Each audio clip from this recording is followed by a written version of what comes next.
their top man, as the Indiana head coach is Todd Yeagley, now in his second season, the son of the Godfather. What a great job he's done. He really has. He inherited the mantle from the absolute best. Think about how much he learned just at the dinner table. Let's take a look here at the lineup for Indiana. A 4-2-3-1 and a young freshman up top that is a handful. When you lose a player of the caliber of Will Bruin, who came out 1 year early, you're looking for answers, and Indiana's found one in Eric Zavaleta. He leads the Big Ten in points, tied for goals lead with Chris Hengy of Ohio State. The third member of our team is Chris Doran, and he's with Indiana star left back Chris Estridge. Dean, thanks very much. Chris, talk a little bit about the defensive effort tonight. What do you have to do to shut down Northwestern? Well, as a back line, we have to shut down Oliver Coupe. He had a hand in both goals when they scored against us last time we played, so we know that he's a very strong, athletic, physical presence, and to allow him touches outside the box, but we can't allow him inside the box. And you're a guy who loves to go forward. What can we expect to see from you this afternoon? It kind of depends on their outside mids, I think. There's a lot of space out wide usually, but teams have now started to track our wide backs. So as long as if there's no one out wide, then we've got plenty of space to go forward. But if they track us back, then I think that'll open us up in the midfield. And leading Northwestern, the Big Ten Coach of the Year, Tim Lenahan. What a job he's done, Coach of the Year, but he's been the Coach of the Decade in the Big Ten and throughout the country, in my opinion. All right, let's take a look at Northwestern's lineup. Similar formation, a 4-2-3-1. Well, we talk about Oliver Coupe, but it's that player underneath him, Lepe Sitani, who really makes the Wildcats go. Maybe the smallest player in the nation, but one of the biggest in terms of impact in the game. Oliver Coupe leads the Wildcats with 7 goals, and he's with Chris Doran. Oliver, you've already seen Indiana live, did some damage against them, and you saw them on tape. Where do you expect to see the creases today, and where can you do some damage? They're probably going to have the same game plan as last time. You know, Tommy Meyer and Kostanski are, a handful up there. It's just going to be my job to kind of hold the ball up and connect with my midfield. So we practiced it all throughout the week. Did the same thing on our game beforehand. So hopefully we do the same stuff and have the same result. Today's your birthday. What more do you have to do to make the day special? Pull off a win here. This will be probably the greatest birthday gift ever. So I've got a lot of family and friends here, and we're having a great season, and this will be a great way to continue it and cap off a great day for me. Happy birthday. In goal for Indiana, Louis Softner, the junior, comes in with 11-3-4 record and an impressive .85 goals against. But in goal for the Northwestern Wildcats, he is the Big Ten Goalkeeper of the Year, first team All Big Ten, Tyler Miller from New Jersey. With more on the conditions and the keys for this one, let's go down to the third member of our team. Once again, Chris Doran. Dean, thanks very much. In the goal boxes this afternoon, the goalkeepers may struggle a bit. It's a bit soft. In the midfield, the field is rather firm. Some of the defenders have opted to wear their studs instead of wearing their moldeds. You'll see the quicker players up top adapting to the conditions and wearing their molded cleats. It is a situation this afternoon, I think, where Indiana, to be successful, is going to have to both attack and defend the far post. They need to get that extra pass when they get inside the 18. They're not going to beat Tyler Miller up the middle. And for Northwestern to be successful, stay defensively organized. If they allow gaps in the back, Zavaleta and Kotloff are going to find those gaps. They've got to stay tight in the back. Early goal. Well, certainly, I agree with Chris's points that he's made. In Indiana, the key always is for them to play aggressively. They're most effective when they play aggressive attacking soccer. Northwestern, you heard Chris Estridge say it, we don't want Coupe to get the ball. The Wildcats are going to be looking to play the ball in quickly to his feet. The table is set. The game is underway. Super semifinal Friday. Northwestern Wildcats with their first ever Big Ten regular season title, the #1 seed. The Indiana Hoosiers come in at #4, a 2-1 win on Wednesday, not yesterday, on Wednesday over Michigan State. Corner kick already for the Wildcats in white. Sent in, and it bounces around just a little bit, as finding the head of it there was Nico Boxall. What a great pickup he is from New Zealand. Indeed, he has been. His brother, Michael's playing for Vancouver in MLS right now. Interesting enough, Chris talked about attacking the far post Indiana. Northwestern, O'Neal driving that ball to the near post. Different approach by the Wildcats. All right, Indiana in all red, the Wildcats in all white. Delighted to be with you from Michigan Soccer Stadium, as trying to spring forward is Harrison Petz, and Petz, a player that Todd Yeagley looking for a little more here for Indiana. Very creative player, good technically, but he hasn't had that aggressiveness, and if he doesn't do the job, they could very easily go to A.J. Corrado, the transfer from SMU.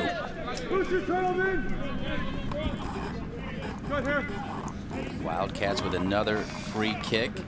Peter O'Neill, the captains for Tim Lenahan. Playing left back, but a great right foot. O'Neill signals.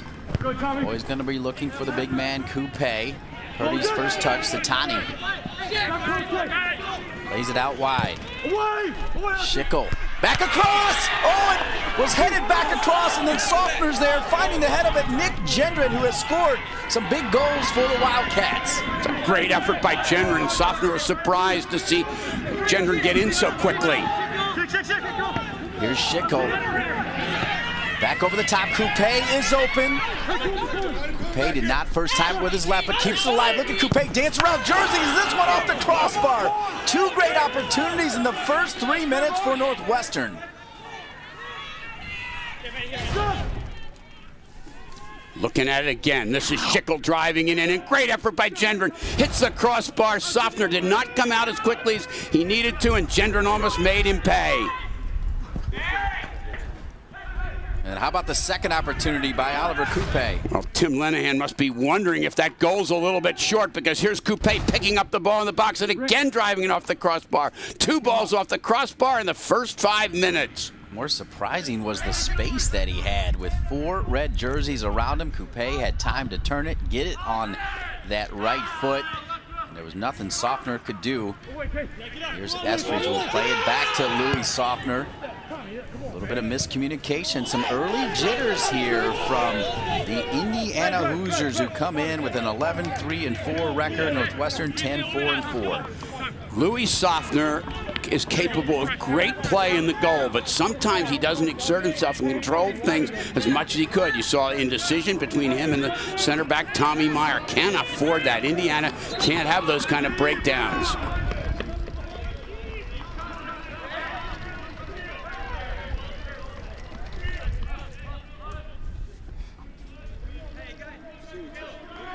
Take a look at the series history. It has been dominated by the Indiana Hoosiers, of course, the most dominant team in the Big Ten. 24-2-2, but Tim Lenahan will take that tie on October 30th.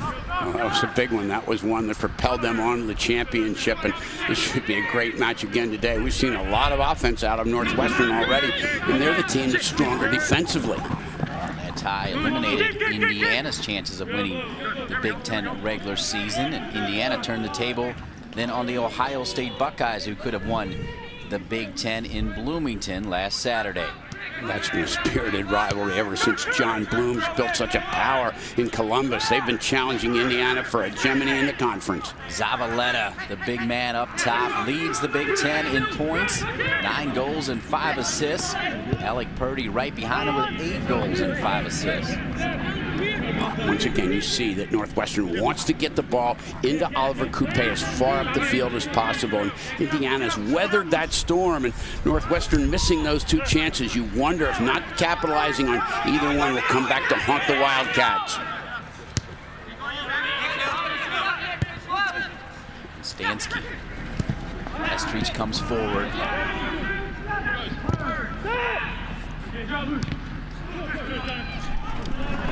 Okay, in a battle with Tommy Meyer. Meyer did a pretty solid job on Montague from Michigan State. Montague was able to get the only goal for the Spartans as they trailed most of that game 2-0. Final was 2-1. I tell you what, a lot of attacking players on the field for Indiana and Northwestern, as Estridge sends it far to the right. Matt McCain comes forward. There they are right there. Zavaleta, Purdy, Coupe, Kotloff, Satani, and Schickel, all in the top 10 scores in the Big Ten. They're all on the field here. That is incredible. And those top 2 from Indiana. Alec Purdy has had a fantastic senior season, just coming alive. He's responded to the role of captain and done a great job leading the team and putting the ball in the back of the net.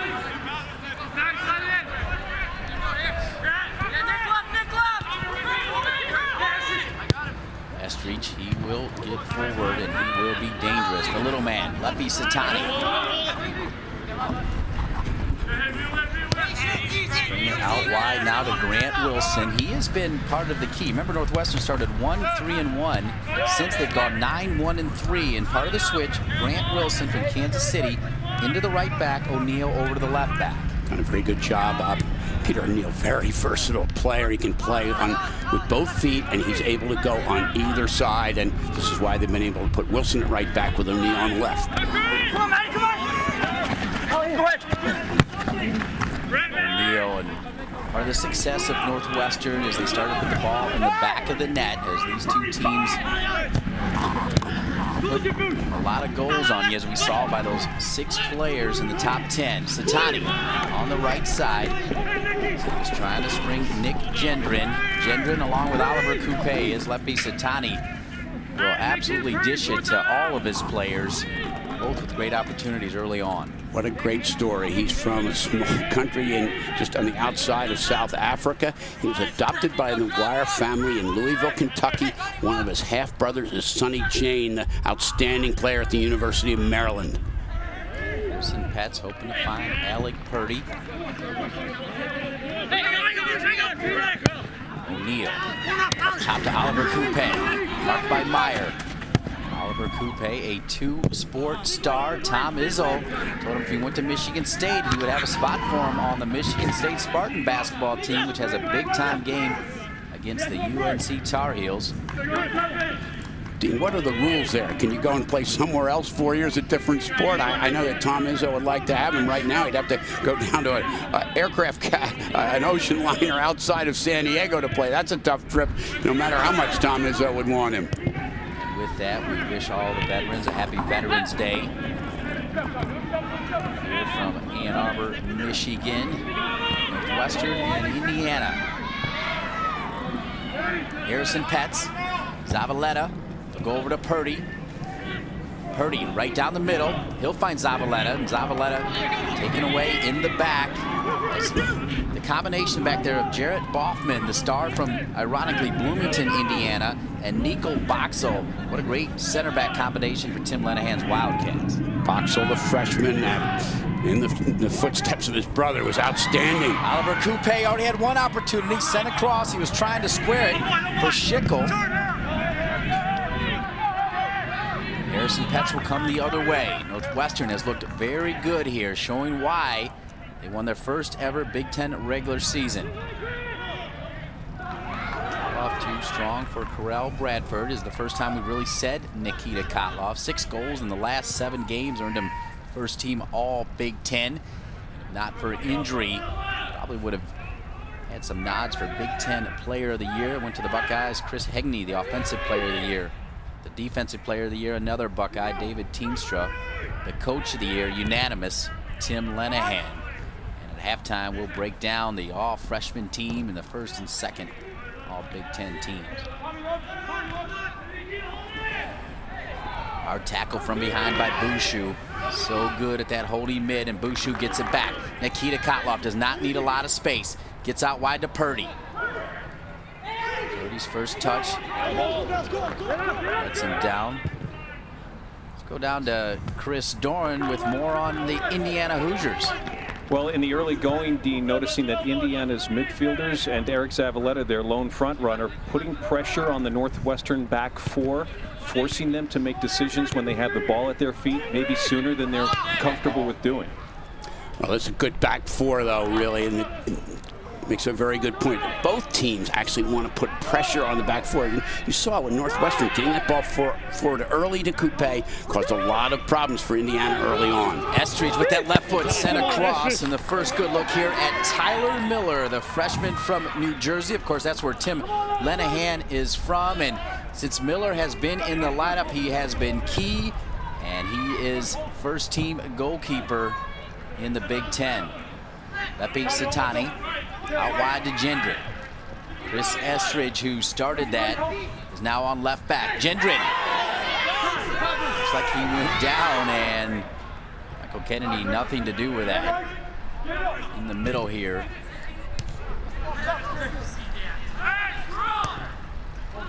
Grant Wilson Oliver Coupe. Bouchou knocks him down. This will give Northwestern a great opportunity. How about Gendron right here? This is a good effort by Gendron, and I think that's an obvious foul, and Nick Gendron certainly has a complaint. Rare for Estridge to dive in, and then this one not nearly as severe. The foul on Bouchou, and Coupe goes down. This time Michael Kennedy awards the restart to Northwestern. Louis Softner. Lucky right now it's 0-0. Even as Coach Todd Yeagley would say that, as Coupe and Gendron both chip some paint in the first 3 minutes of this one. The winner of this will face the winner of Wisconsin and Penn State, which will follow this game right on the Big Ten Network. Sent in by O'Neal. And as most of the free kicks, this one still bounces around. Petz can't get to it. Ritter is on it, just outside the 18 now. He had Schickel. He'll go back to Lepi Satani. Marked by Zavaleta. What a great move by Satani. He'll dial one up, and Bradford knocks it right back. Bradford wins the second ball.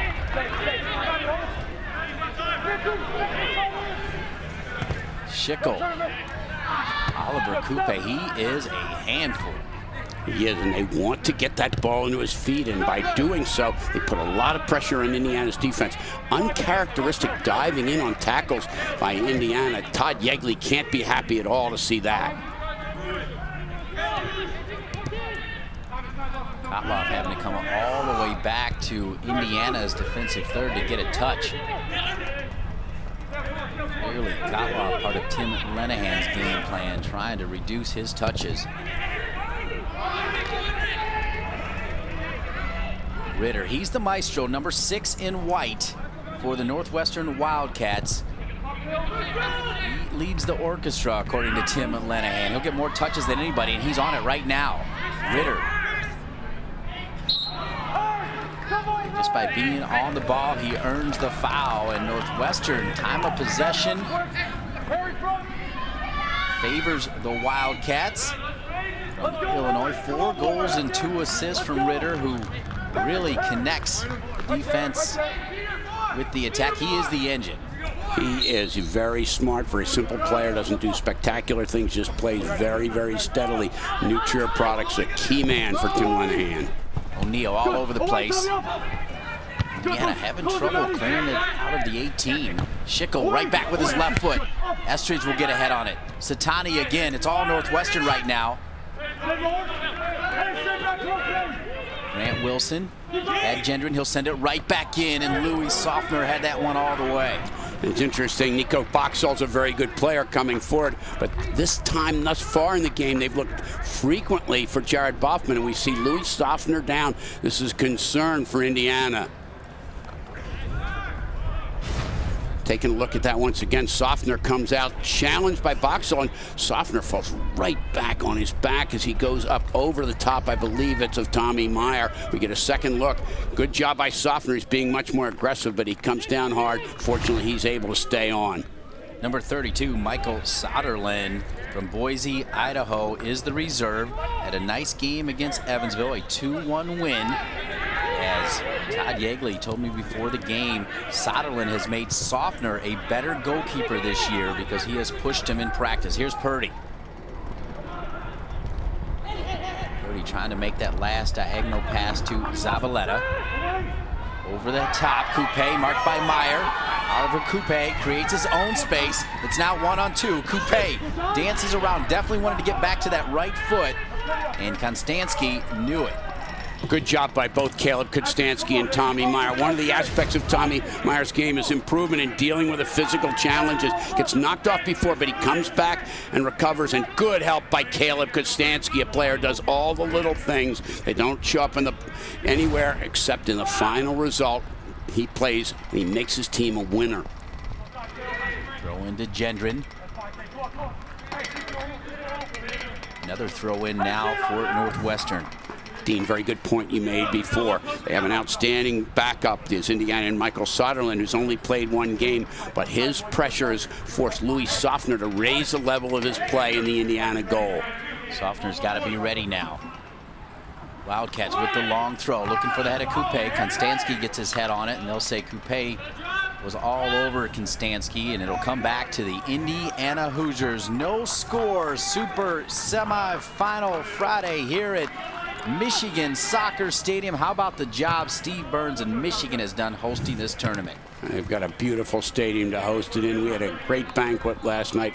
Classy, just everything. Everything has been class here with Steve Burns. His only regret is his team's not here. After that great year last year, they're regrouping, and Steve Burns is determined to have Michigan back in the national limelight. Michigan losing to John Trask in Wisconsin by a score of 2-0 in what was the nightcap of 3 games on Wednesday.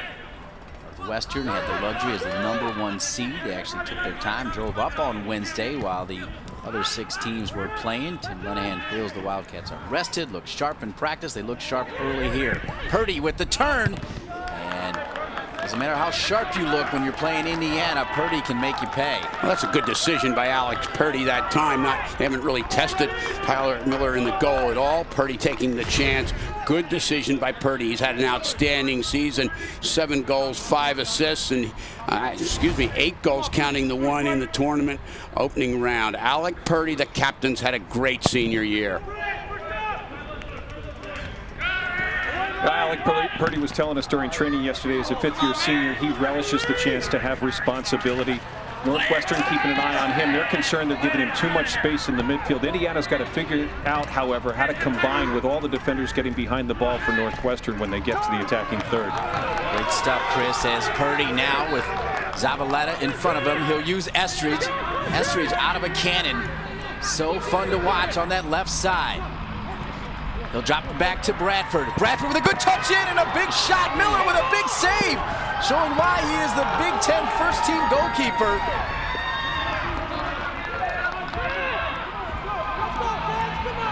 Bradford unleashing it on Miller.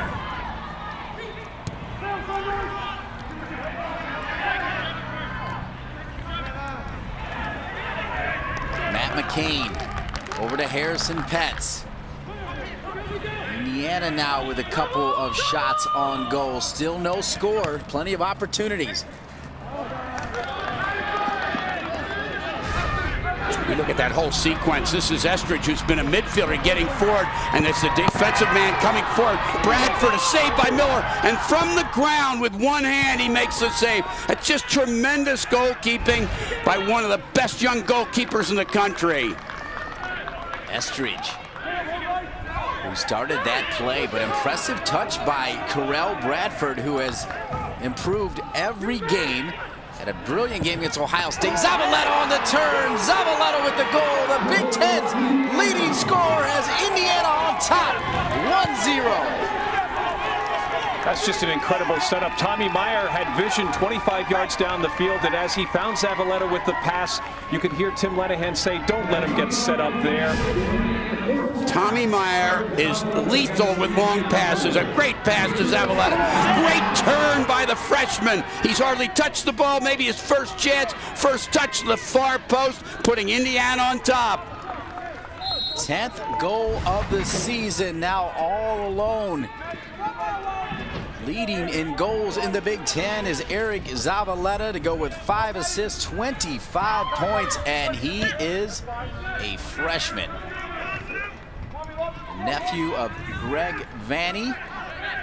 His father and Greg Vanny played at UCLA, but he said it was between Indiana and Akron, and Todd Yeagley so thrilled to have Zavaleta, almost making you forget Will Bruin, who will play for an MLS championship with Houston. That's right. It's hard to forget Will Bruin, the presence he was for 3 years in Indiana. Zavaleta, a different kind of player, very, very clever and so quick on the turn. That's why he got that goal. Will Bruin, as we said, will play in the MLS Cup next weekend. Houston and the LA Galaxy.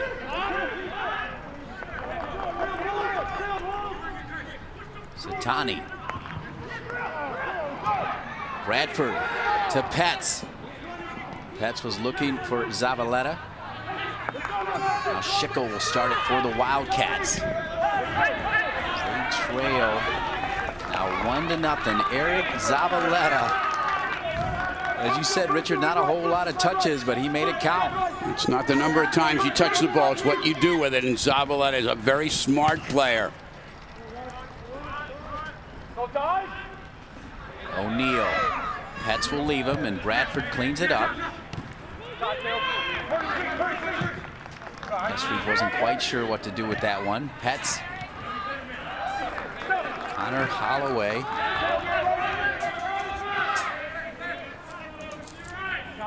As Indiana getting ready to make a substitution. Jamie Vollmer, the sophomore from Westfield, Indiana, has an amazing long throw. Trying to thread the needle to Zavaleta. Miller lets it come into the 18. And that's good work by Miller. He has to be shaken by that goal, although that was hardly his fault. And that great shot by Zavaleta. He comes out, denies any chance for Zavaleta to get possession, using the full penalty area and controlling it. Oliver Coupe. Coupe, couple step overs. Estridge gets a little piece of it, and it'll come to Indiana. We're here at Michigan Soccer Stadium with Indiana on top of Northwestern. We'll have more of the Big Ten men's soccer tournament. Indiana on top right here. And we're going to stay with it as Oliver Coupe battling Chris Estridge. Todd Yeagley will make a substitution first. And now we will take a break. Indiana on top from a goal from this man, the Big Ten's leading scorer, Eric Zavaleta. We'll have more Indiana Northwestern on the Big Ten Network. Western do. Let's go down to Chris Doran to find out. Well, to start with, Tim Lenahan encouraging his backs to get the ball out of the back quickly. Look to combine in the midfield. Possession doesn't mean anything, as Richard said earlier, unless we're getting it forward and creating chances for ourselves. A substitution as well, as Laith Masri comes in at the break, and he moves into the midfield for Northwestern. Tim Lenahan is obviously concerned, but that doesn't belie the great job that he has done. Interesting story. Tim Lenahan's first year, they lost their first 17 games. They tied one. And the man who called him first to say congratulations was Jerry Yeagley from Indiana. Talks about his respect for Tim Lenahan and you know how well he's done since, but it also talks about that class, that Indiana program, the class of Jerry Yeagley. Purdy into Jamie Vollmer, who has replaced Harrison Petz. Cleaned up by Jacob Bouchou.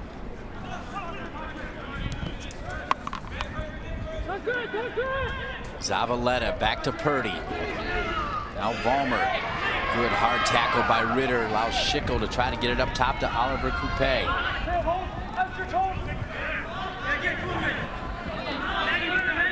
Coupe. Stolen away by Nikita Kotlov. Meyer now with 7 assists on the season, and he's your center back. A big year for Tommy Meyer, who is on the radar of several MLS teams. Of course, his father Keith won not one but 2 national championships with Jerry Yeagley. Terrific player. We played against him when I was at George Mason, and he was a tremendous player. And Tommy Meyer emerging as a pro prospect in his own right.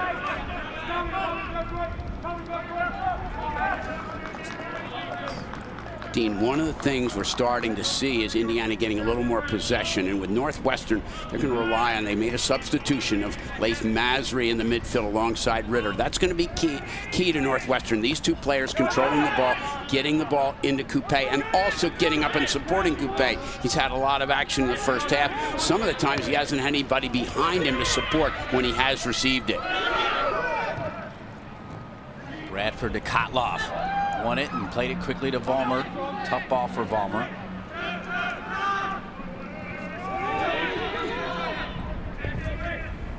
Boxel.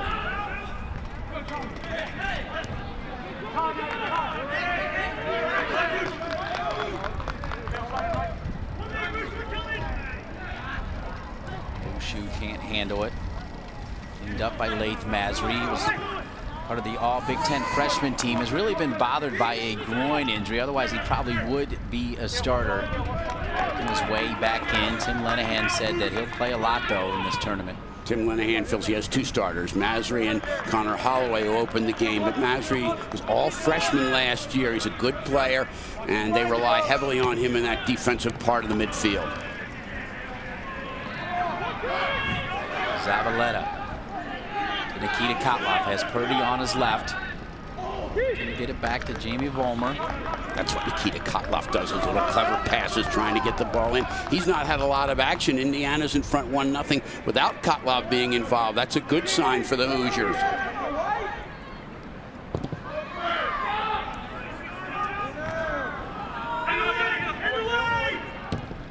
Konstanski. Terrell Bradford.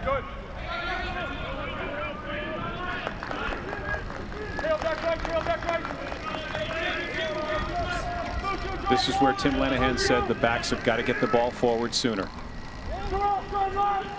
Indiana putting pressure on them, not letting them make the good serve sooner. They were able to get in early in the game, but they've not had much attack since. Good adjustment by Indiana to put more pressure on Northwestern's deep-lying players. Throw in for Northwestern.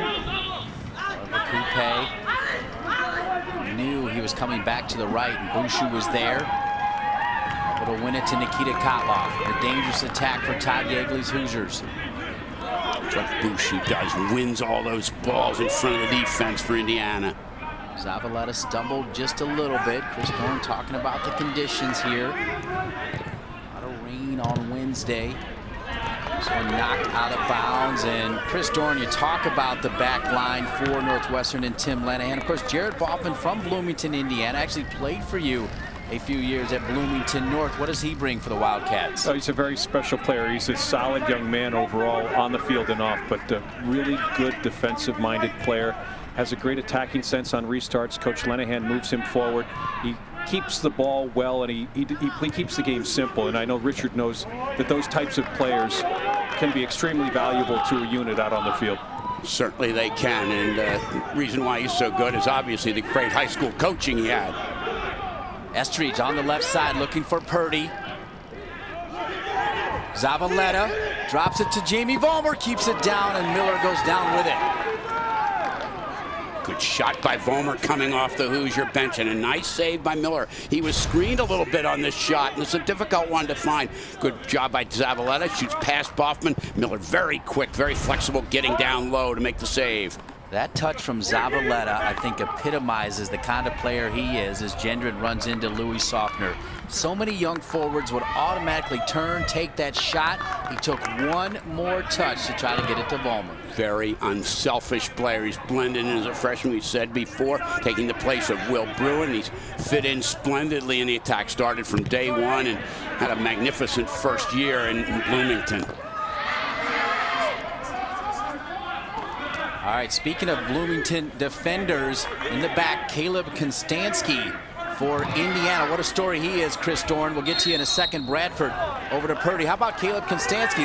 Real good friends with Boffman. Absolutely. They played together in club. They played against each other in high school. The two now play similar positions for their clubs. They'll actually see one another today on restarts where one will probably have to defend the other. Right now, however, Oliver Coupe is on the mind of Caleb Konstanski as he gets set for this restart. The two players are similar. They played in the midfield during high school, scored a lot of goals, and defending now for their respective clubs on the collegiate level.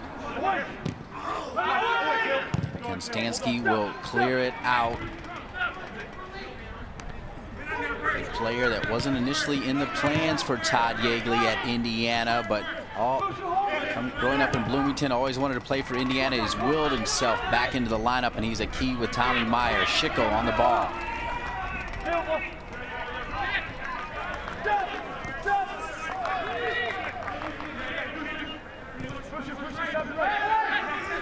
Masry. Over Coupe. They'll let him go left, Coupe. You saw Tommy Meyer playing his right foot, even 28, 30 yards outside. Tommy Meyer played it too hard that time, though, and a free kick opportunity. Good one here for Northwestern. Dean, you make an excellent point as we take a look here at Coupe coming in, Meyer denying him, and Tommy Meyer's game has just picked up so much, the subtle things, not letting Coupe go to the right where he wants to go.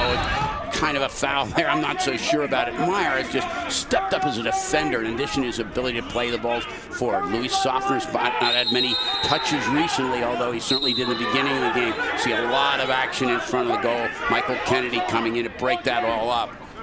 Pushing and shoving here. away from the wall. Louis Softner directing traffic. Michael Kennedy trying to get everything under control. Boxall and Boffman. Let's see what happened here. We didn't get a chance to look. We're looking at a little bit of action in here, and that's Nico Boxall headbutting Kotlov, and there should be a card issued there. The linesman, I don't know if the linesman saw it. We get it the benefit of instant replay, but that is at the minimum a yellow card on Boxall, and he's got to keep his composure because that's a nasty, nasty gesture. The assistant referee waving off any possibility of a card or whistle within the restart itself. So Michael Kennedy dealing with the tempers, and that's it. Boxall's lucky there, actually. And there's one. Tim Lenihan will make sure that the young man keeps his cool. A big addition from New Zealand.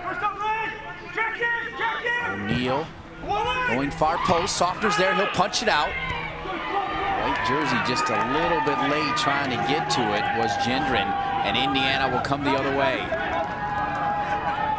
McCain over on the left side off of that free kick opportunity from the Wildcats. Indiana coming out very quickly behind the restart. Softner punched that away, not as far as he'd like, but Indiana's a very dangerous team. They explode out after defending restarts. Very dangerous on the counterattack. Tim Lenihan, 6 of the last 8 years, 10 wins or more at Northwestern. The job he has done. Oliver Coupe dancing around. Coupe is in, taking on 6 red jerseys. Oliver Coupe, he needs some help. He does, Dean, exactly. He's been a tower of strength, but he can't beat 6 guys or 4 guys or 2 guys consistently. Northwestern has to get in and support him. They're going to need more help from Lepe Satani, especially getting into the attack. Northwestern will probably sub out Oliver Coupe and bring in Reed Losey. That has been the trend in the final 15 for Tim Lenihan. O'Neal with Estridge, never diving in right there. Estridge, then shoulder, then a hip check. Decides not to let it run out of bounds and will play it calmly. Solid defending by Chris Estridge. Absolutely. The Wake Forest transfer in his second year in Indiana. He's a guy that some pro teams are looking at. And there is Chris Estridge's Reed Losey right on cue as part of Tim Lenihan's plan. Will replace Coupe, who had a solid 30 minutes. He had a lot of touches, a lot of action, and this is part of the rotation. Tim Lenihan's players understand what's needed from them. Coupe played very, very hard for 30 minutes. Reed Losey is a guy that Indiana can't neglect. He's strong, and he has a powerful shot if he's able to face goal. Zavaleta gets some jersey. They'll play advantage. Michael Kennedy continues to have more touches on the ball than some of the players. Michael Kennedy in the thick of the action. Looked like they were trying to wall pass off the official at one point. All right, A.J. Corrado is coming in now for Todd Yeagley, and Chris Dorn. Corrado is a player that is gaining confidence with every single game. He certainly is. He was excellent in the semifinal. He's the kind of player who livens things up in the last 12, 15 minutes of a half, and that's exactly what Coach Yeagley's expecting to get from him. Give some of his players in the middle a break, and in this situation, move Kotlov from the center to the outside, allowing Kotlov to attack. The playmaker on the outside attacking can oftentimes throw a defensive unit off balance, and that's what we'll expect to see from Indiana in the next 10 minutes or so.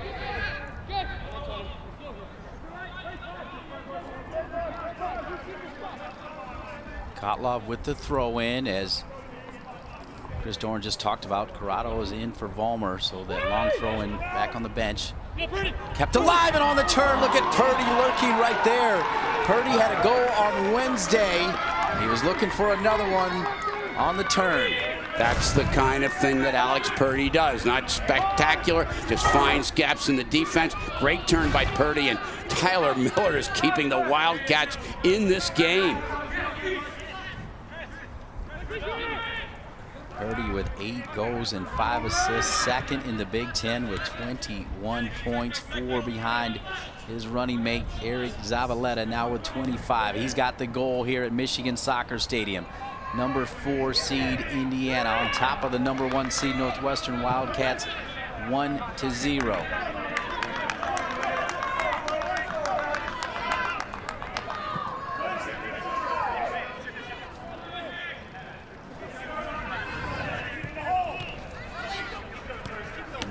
with 5 shots on goal. As Richard Brogg mentioned, Tyler Miller, showing why he made first team All Big Ten as a freshman. Coming up at halftime, Chris Dorn will talk to the coaches. We'll take a look at the Big Ten Tournament Awards Banquet held at Michigan Stadium. What a great night, and we'll have the first half stats and highlights right here from Michigan Soccer Stadium. The 2011 Big Ten Men's Soccer Tournament on the Big Ten Network.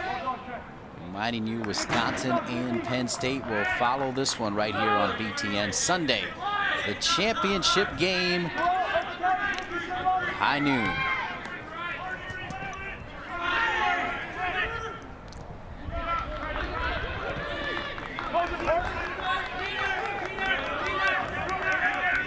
O'Neal.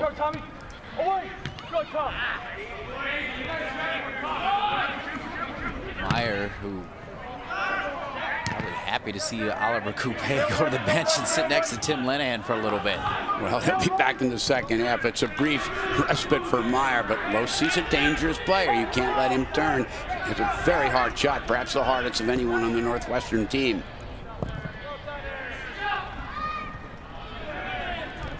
Meyer, last time he came forward, he found Zavaleta. Meyer looking for Zavaleta again. He's got Kotloff open. Kotloff just testing that final line.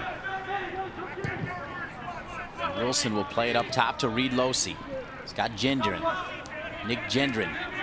Bouchou comes over to help. Estridge on the tackle, out of bounds, back to Northwestern. Dean, you mentioned testing the Northwestern line. One of the keys to Northwestern is that well-organized defense. It relies heavily on individual understanding of the individuals as part of the unit. That's the key to Northwestern's success over the years.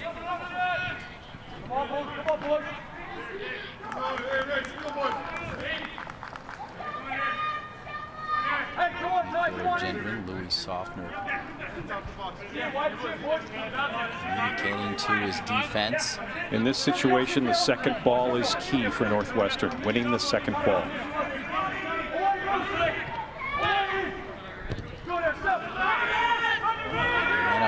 Won the second ball, but now Northwestern on the third will handle it. Caleb Konstanski can't quite clear it. Lepi Satani. Ritter will switch it left side to O'Neal. O'Neal, the free kick specialist, off the back of Alec Purdy.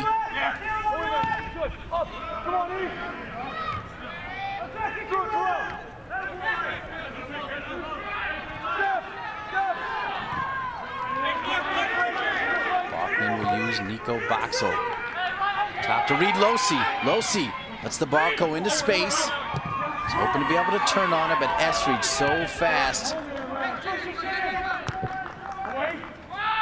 Satani nicked it. Cleared out by McCain, kept alive by Ritter. Here's O'Neal again. O'Neal, right foot or left foot, can use both.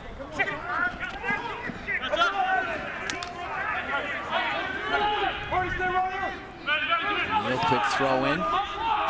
Schickel. Nasri's got O'Neal in front of him. Knocked out of bounds by McCain. Throw in Northwestern. An interesting point. You said that Tommy Meyer is relieved to see Coupe out. Indiana's defense probably is relieved, but they're in a little trouble now. Ritter takes a shot from way downtown, but not on target. Cannot get his body over the ball. Lepi Satani not happy right now. Look at Satani coming back. He actually won a ball in the air at 5-1.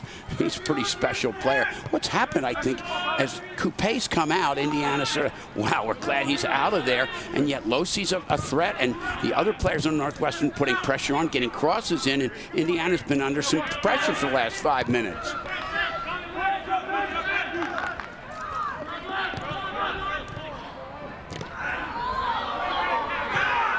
O'Neal.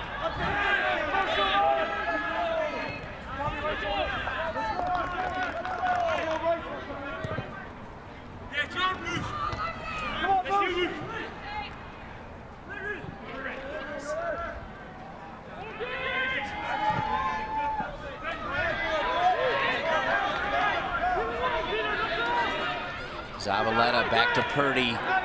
Purdy inside the 18. Purdy with his left, deflected. McCain first times it. Cleared out by Masry. A.J. Corrado, and now finally back to Miller. We saw an example of that Northwestern defense put under pressure by the early balls in by Indiana. Well-organized, cohesive team defense by Tim Lenahan's Wildcats.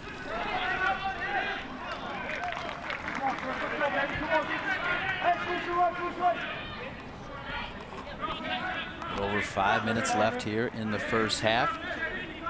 Super Semi Friday, game number 1. It's Indiana by a 1-0 lead. Goal scorer Eric Zavaleta. 10 goals on the season to lead the Big Ten.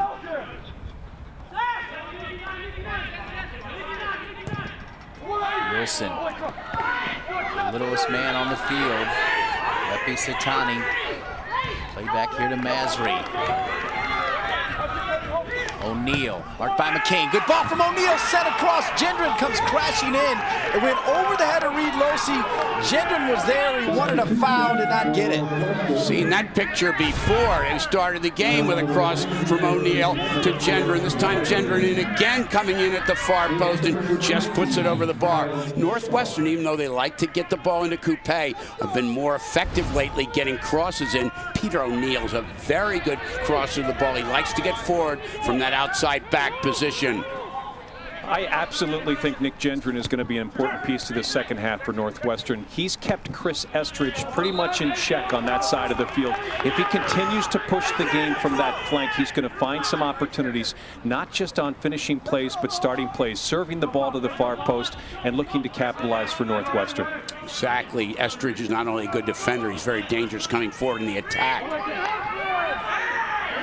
Losey keeps it alive, and here's Gendron, the player that Chris Doran just talked about it. Gendron will try to stay with it. He'll drop it, looking for Losey. Cleared out by Bradford. Great work by Carell Bradford. It's a good thing for Indiana. He tracked back from the midfield that time.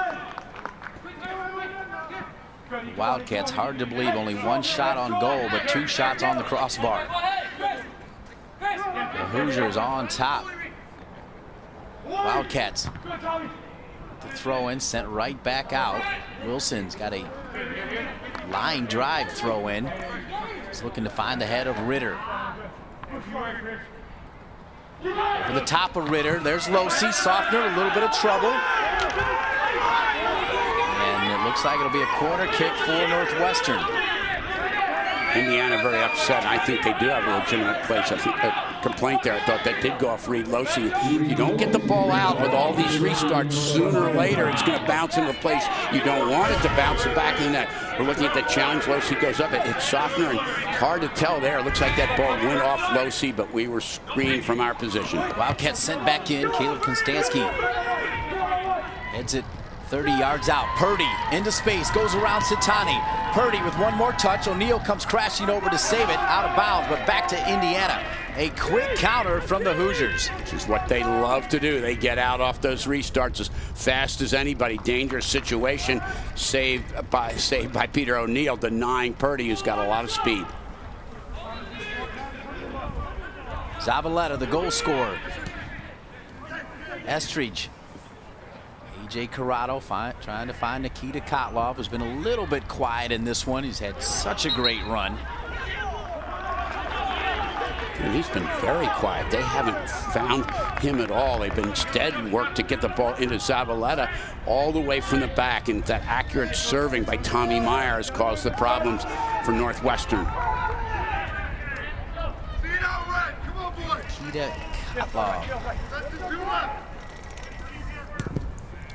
Miller. Stansky, as he clears it, goes off the back of the head of Bushu. And Boxel. Reed Losey. Clear, but right to Gendron. Gendron squares it to Ritter. Ritter tried to trap it with his left, and Carell Bradford doing the job along with Bushu. Here comes Estridge along with Corrado. Estridge made the overlapping run. He wanted it. He'll get it. Estridge all the way from his left back. Now watch this though. Estridge will work himself all the way back as they flag is up. What a great run from Estridge. When he played at Wake Forest, he was primarily used as a midfielder, so he's comfortable coming forward. It's a great asset to a team when you have an outside back that can get in the attack like Chris Estridge does.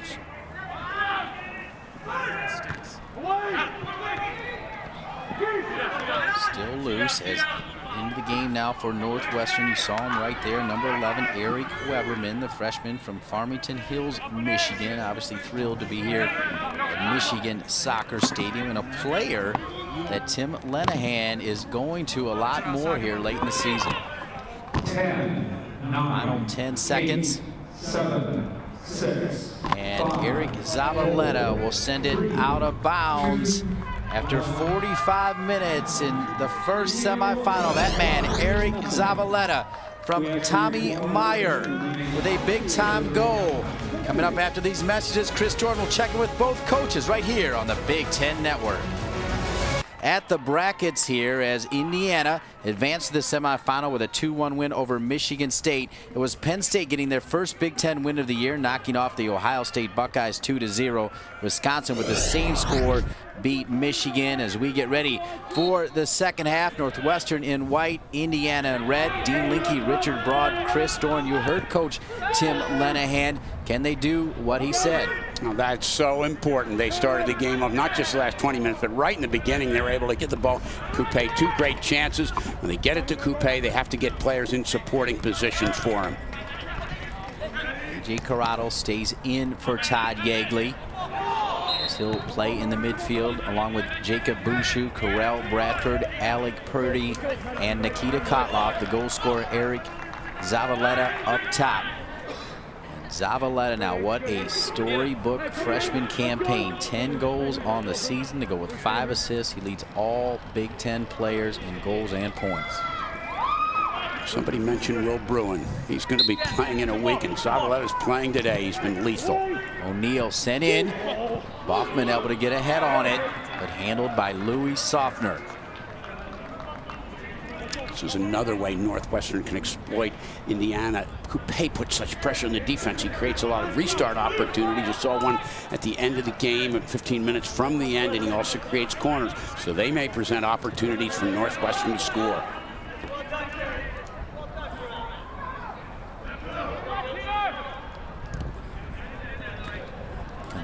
Dansky trying to find Purdy.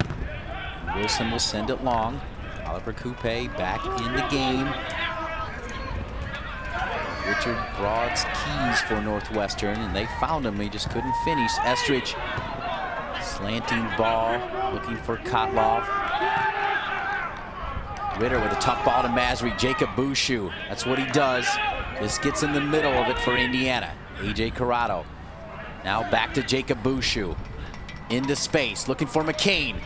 McCain cannot quite run it down, but that play right there, the turnover caused by Jacob Bushu, and he started the Indiana attack. That's what he does. Just the simple things, clogging the middle, and that time Matt McCain coming forward in right back position. We haven't talked much about him. He just does a good steady job. Second year at Indiana, moving in, and that's one of the things that happens in the Indiana program. They have their stars, the Kotlovs, the Estridges, the Will Bruins. The list goes on and on, but there have been a lot of players in Indiana who don't get in the limelight but are critical to their success. Matt McCain is one of them that Todd Yeagley's looking for a lot of performance from the next couple of years.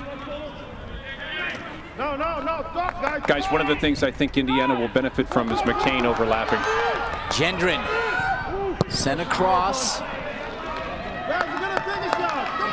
All right, Chris, how about more about McCain? Yeah, it's a story of both sides for these teams. Gendron's got to keep pressing like he did to keep Estridge honest, and I think McCain's got space on the opposite side for Indiana. Moving into the attack will be important for him.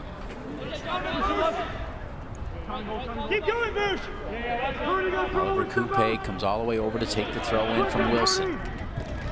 Bushu never dives in, just stood straight up with Coupe, sent back across, inside, on the turn is Schickel. He's back in for Tim Lenahan.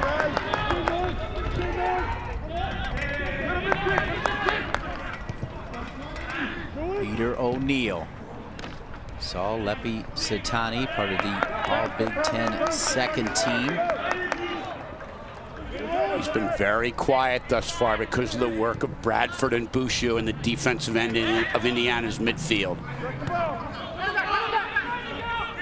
Zavaleta to Bradford. Look at Estridge making the run on the left side. A diagonal ball and a brilliant one. Estridge, can he finish? He does!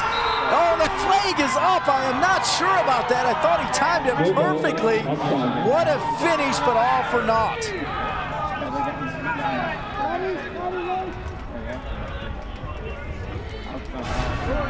We know why Estridge is so dangerous getting forward. Here's a great ball by Bradford. It's very hard to tell from that angle, but great composure and finishing. And Northwestern dodges a major bullet with Estridge's goal being disallowed.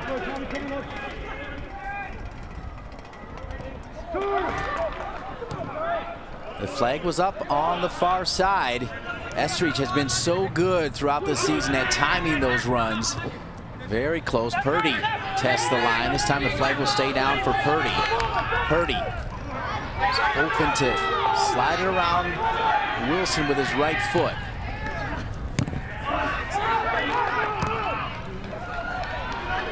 Oliver Coupe back over to Lepe Satani.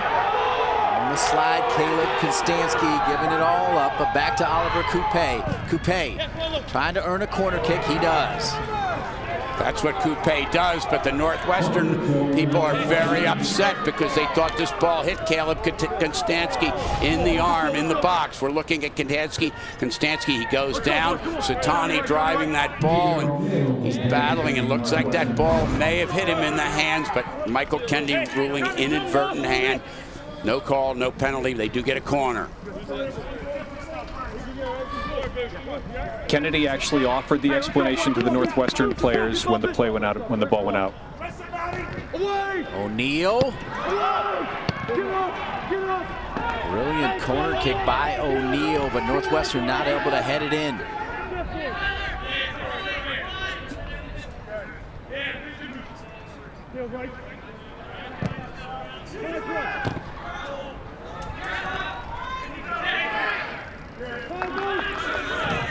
Flag is up early on that ball, early in by Estridge. Definitely an offside, and we're still alive.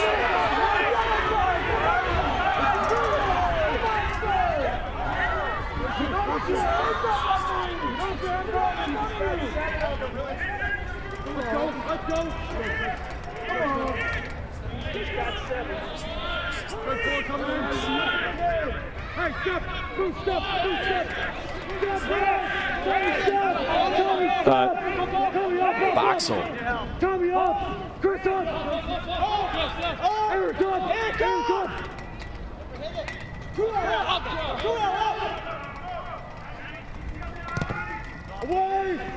Boxel sent in.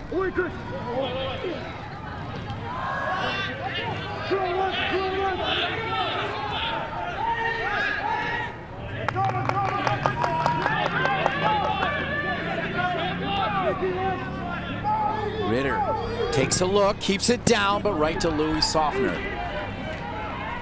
Northwestern is executing what Tim Lenahan wanted them to do. Get the ball forward, get it up to Coupe, get it in their attacking end, and then make the plays from there. Long shot by Ritter, keeping Softner on his toes. They get that ball inside, and they can support Coupe. They're going to be dangerous.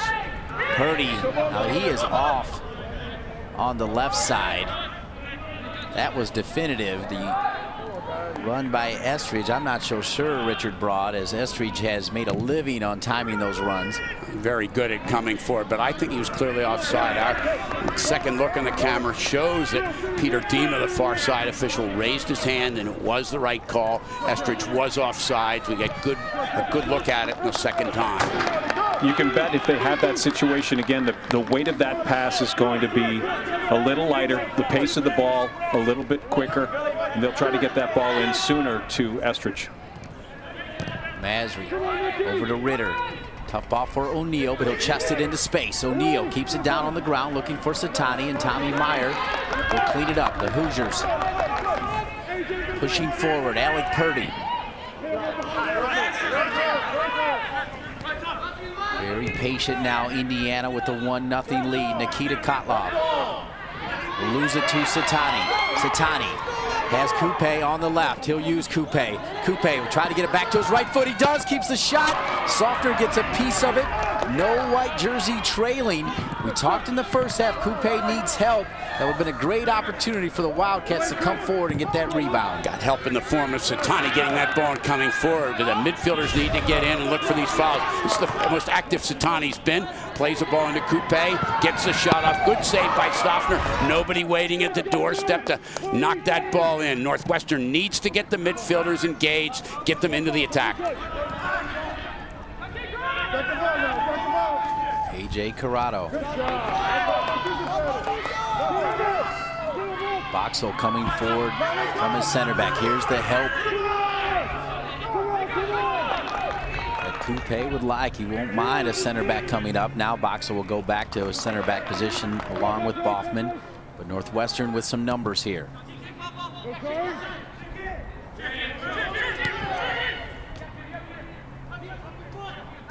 O'Neal will drop it to Schickel. Boffman to Satani. Satani so low to the ground.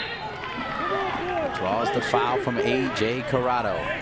Talk about these restarts. Northwestern getting quite a few of them. Indiana's having to play, as Tim Lenahan wanted, getting their attacking players back in the defense. And Peter O'Neal on the ball. He's ready to test Sofner.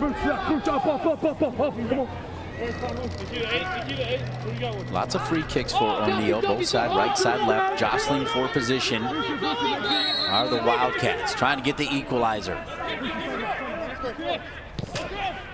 Sent in, Sofner hesitated just a second, back across. Bradford will try to clear it. Satani was there just for a second. Ritter keeps it alive. Now Satani just outside the 18. Schickel with a little fake, keeps it on his right.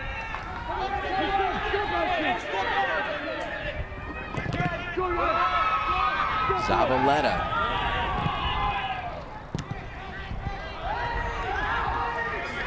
Masri now to Schickel. Northwestern very patient. O'Neal hoping to switch it. Chris Estridge handles it.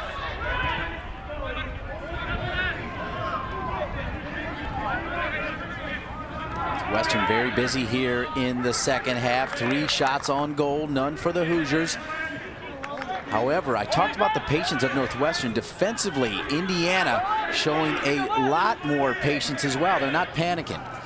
In their opening round win over Michigan State, they were brilliant in the first half. They got a 2-goal lead and started to fall back in. I see signs of this in the second half. And they do have patience, they do have discipline, but they can't let Northwestern have all the possession. Northwestern is too good.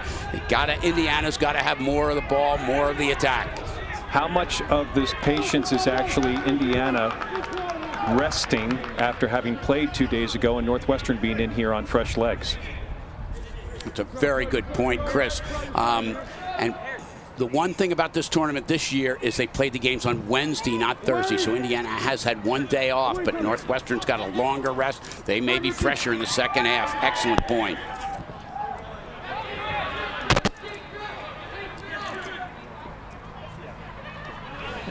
Purdy.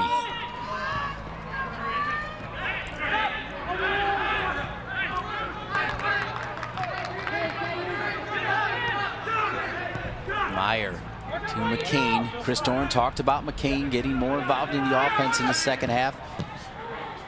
You see him over on the right. Nikita Kotlov. Bushu with the tackle to win it. Oliver Coupe. Fouled by Bushu. Coupe is obviously upset about that. He wins the ball and he's getting more possession, but he needs to get the possession higher up the field. This is a foul by Bushu. Fortunately for Bushu, he doesn't get a yellow card that time. But Northwestern needs to get the ball to Coupe, but not in the middle of the park, but in the attacking third, and they need their midfielders to get in behind him and support him.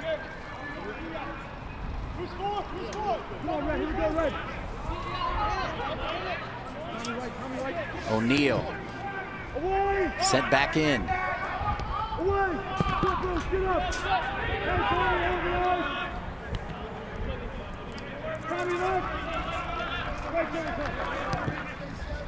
Indiana has gone to their bench here in the second half. Guys, we're going to see a little bit of the platoon subbing that you don't see very often at the collegiate level. With some fresh legs, giving a break to some of the main starters for Indiana. And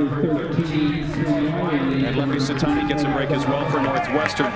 Coach Todd Yeagley opting to use these fresh legs to help to bridge the time from now until the end of this match in hopes that he's able to sustain the same sort of energy from the Cream and Crimson. That's in, GB Vollmer in as you near the PA announcer. He's busy right now, as Chris Dorn pointed out, tons of subs coming in. A lot for Indiana. That one will pop up on Tim Wiley, the junior from Fort Wayne, Indiana. One of the advantages Indiana has is superior depth to Northwestern. Using that depth, players like Tim Wiley, who hasn't gotten a lot of time, he'll come in and put pressure on the defense, give them a chance to rest Eric Zavaleta, who I'm pretty sure Todd Yeagley will have back on that field before too long. Todd Yeagley, in his first season on the bench for Indiana last year, won the Big Ten regular season. This year, only 3 losses. They find themselves in the top 10 and expected to get a high seed in the NCAA tournament.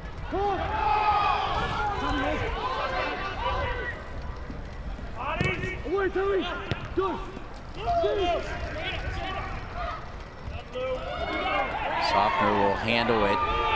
Todd Yeagley knows all about being on the right side against Northwestern. He had 4 assists back in 1991 against the Wildcats. In '94, he won the Player of the Year, as did Brian Mazanoff back when they split the Mack and Herman. What a combination.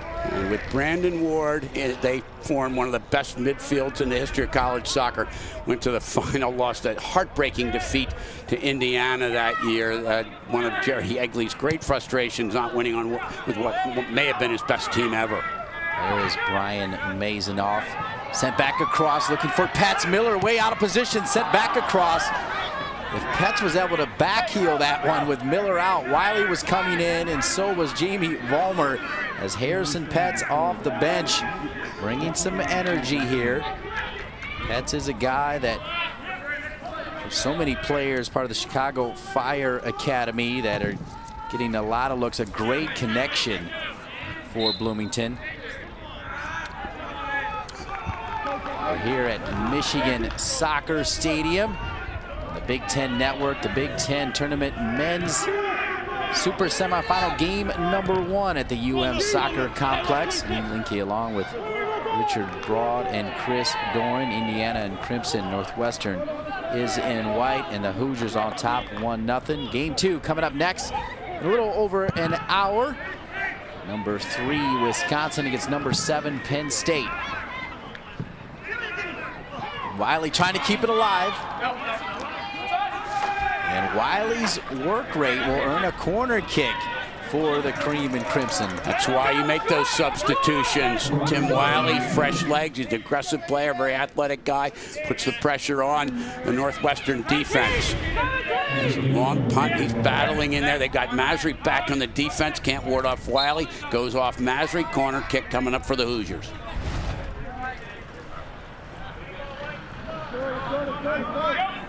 A.J. Corrado with Harrison Pets. Corrado will take it, right foot. Pay in a foot race with Vollmer. Let it go out of bounds, back to Northwestern. Change in Northwestern. Coupe is up front still, but they're trying to get a bigger, more physical lineup in as they brought on Connor Holloway into the midfield. They've also thrown Jared Boffman forward as much as possible. He's in the defense, but sometimes Masry covers for him when he comes forward. They're trying to look for his head on crosses out of the run of play.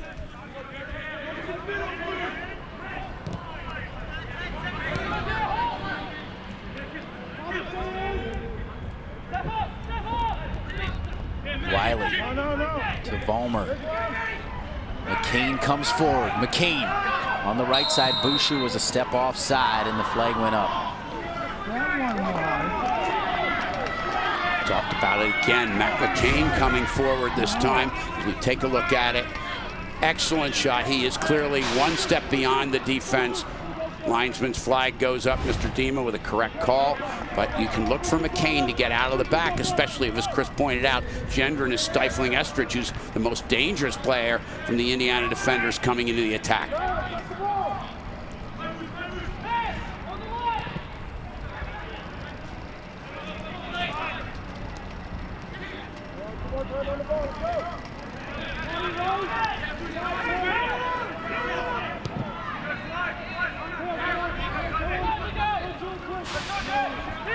Estridge always going forward, but taken away by Ritter. Ritter tries to find Oliver Coupe, and Softner will pick it up, kill the clock with Indiana on top 1-0. Chris Ritter would like to have that pass back too direct, and Estridge, in his anxiousness to get forward, had the ball stripped by Gendron. That could have been a costly mistake for Indiana. Ritter just a little bit too hurried to get the ball forward to Coupe.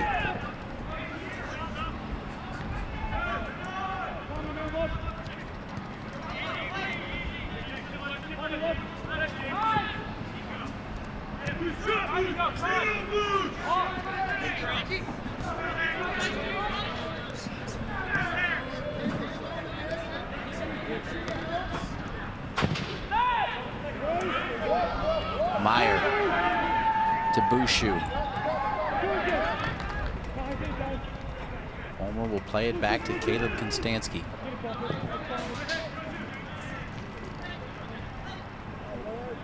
Corral Bradford.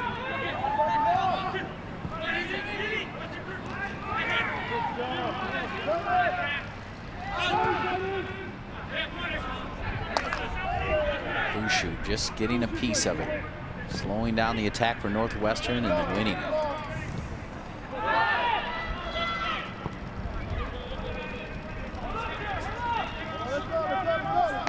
Tim Lenahan encouraging his troops to press a little higher. Indiana holding the ball in the back, but certainly can't be a comfort level there. Good ball handlers in the back for the Hoosiers, but only up a goal. This game can turn on a dime. Bouchou.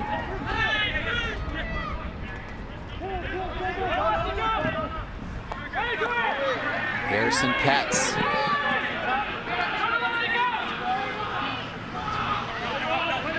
Petz in the corner. Harrison Petz is a player with good attacking skills, and he forces another restart for Indiana this time. It's our first chance to see the long throw from Jamie Vollmer this half. And he'll head over to the practice field to take the throw in, as he likes a lot of room. Not a whole lot of room left down there here near the corner flag, but here he goes.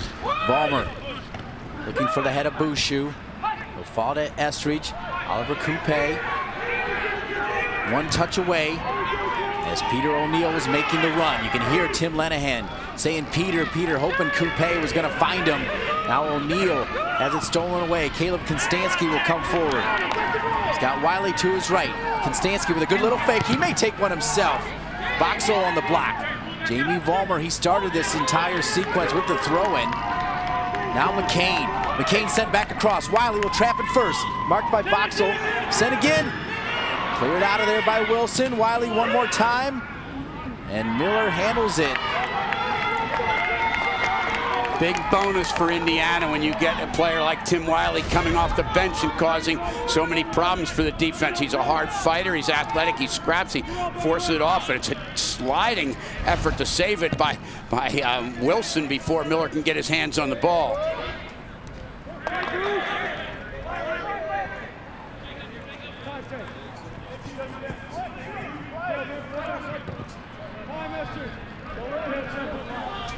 Estridge.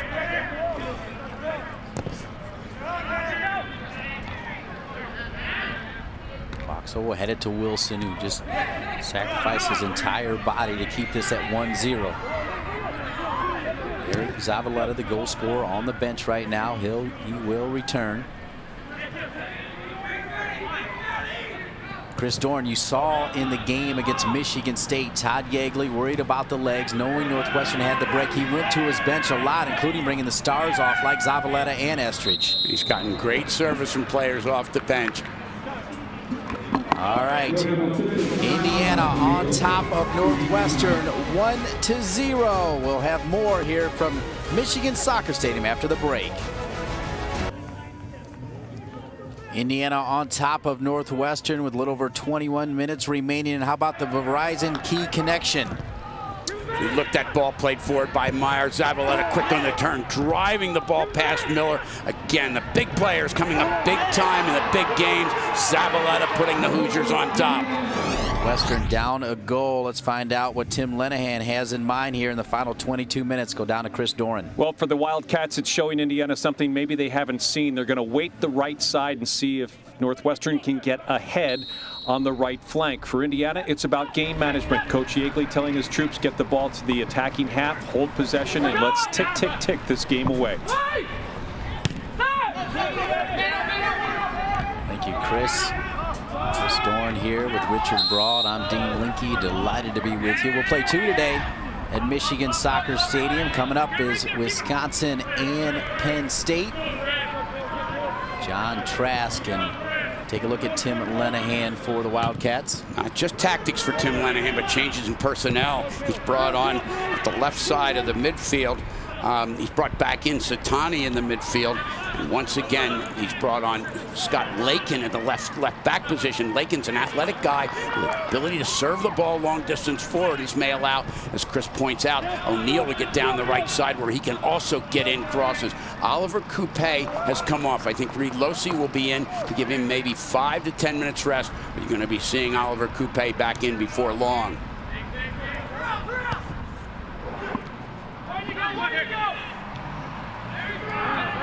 He's trying to sneak around Nico Boxall. Here's O'Neal now on the right side, as Chris and Richard just talked about. Estridge has Pets to the left. Estridge goes right at it. He just comes at you so fast. If you miss, he is in. Estridge now with his right foot. What a shot, but over the crossbar. It's the Chris Estridge show. Sometimes the best defense is a good offense, and Estridge from that left back position, winning the ball off Satani, never gives up, stays with the ball, and gets this shot just over the bar. You gotta love how he keeps his feet moving, ready to get it back. Again, that driven ball, and that really extends, or he's happy to see that ball go over the top.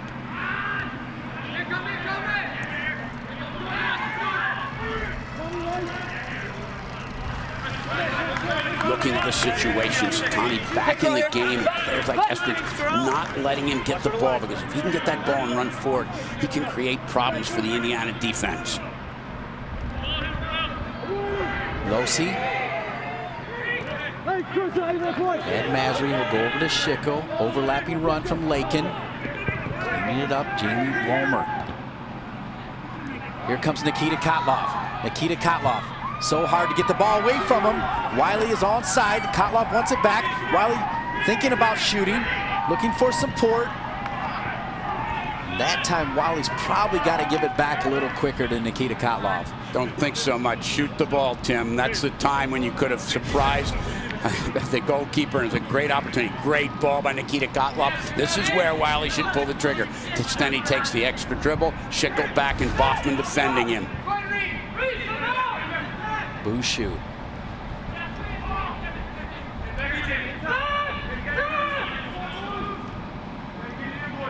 Pets back into Bouchou. Marked by Masry.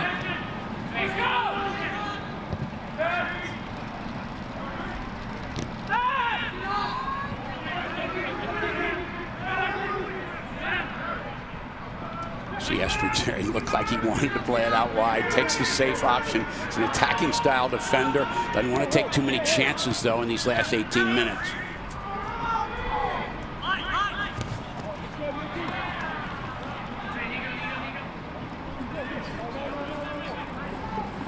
All right, Chris Doran, a lot of subs for Todd Yeagley, but Bouchou and Bradford remain for Indiana.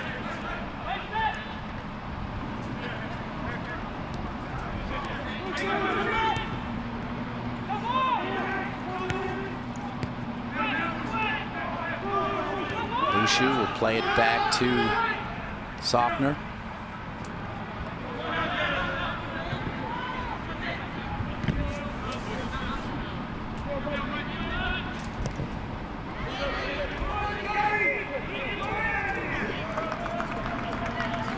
Let's go back down to Chris Doran.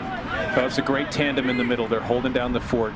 Jake Boucher does a terrific job of physically dominating play in the middle, slowing things down in transition.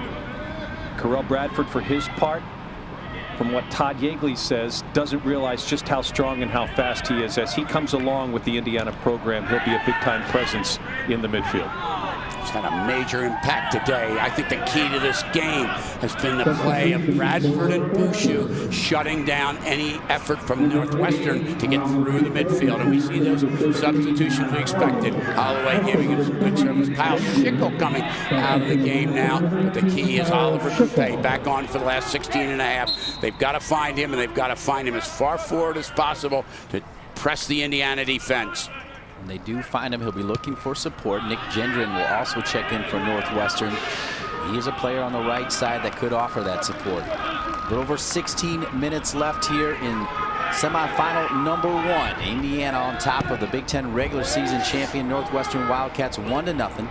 Eric Zavaleta with the goal. Ritter over to Gendron. Gendron marked by Estridge. Across.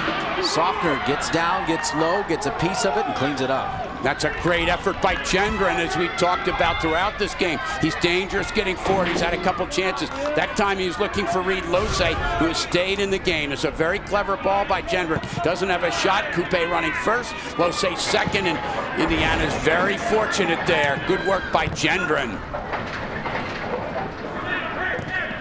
Pets. Bachman gets there first. Masry will come right back to Bachman. Northwestern now playing in a 4-4-2. Losey up top. He's running with Coupe. And that will force Indiana's defenders to stay organized and communicate over the next 15 minutes. If they lose track of one of those two guys, this game gets tied very quickly. Exactly. Reed Lose is a guy who throughout his career has come off the bench and gotten valuable minutes and some key goals, and he combines with Coupe. They have brought Satani on wide on the left side. We'll have a little more space to attack the right back, Matt McCain. Indiana sticking with Tim Wiley. They must like his aggressiveness, but again, I could see Zavaleta coming back in, especially with his height and size. He's a very good player in the air, but boy, Tim Wiley's given Todd Yeagley great minutes in the second half.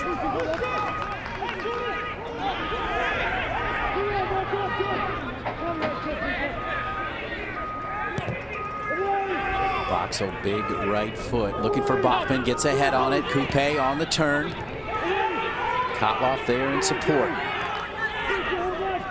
Lakin.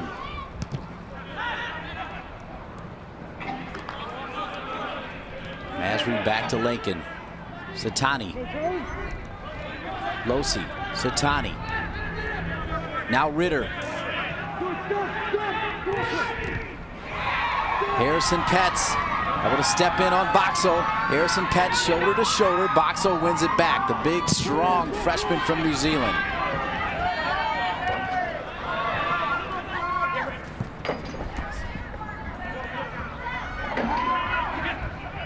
Bradford. That ball was won in the back by Chris Estridge. Remember that if Indiana can finish right here. McCain on the right side, sent back across. They can't as Miller handles it. But Estridge climbing on top of Gendron to win that and start the attack for Indiana. A great individual battle all day long. Gendron getting forward. Losey's run a little bit early, and Tommy Meyer cleans it up.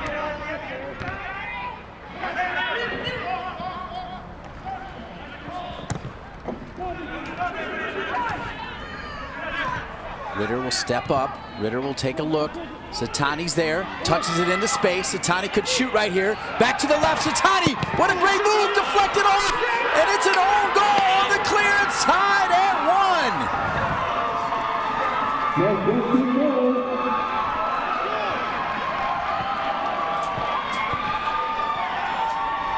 If you keep the pressure on long enough, it's going to end up in the wrong spot. And this is Satani out wide. He gets past McCain, who dives in.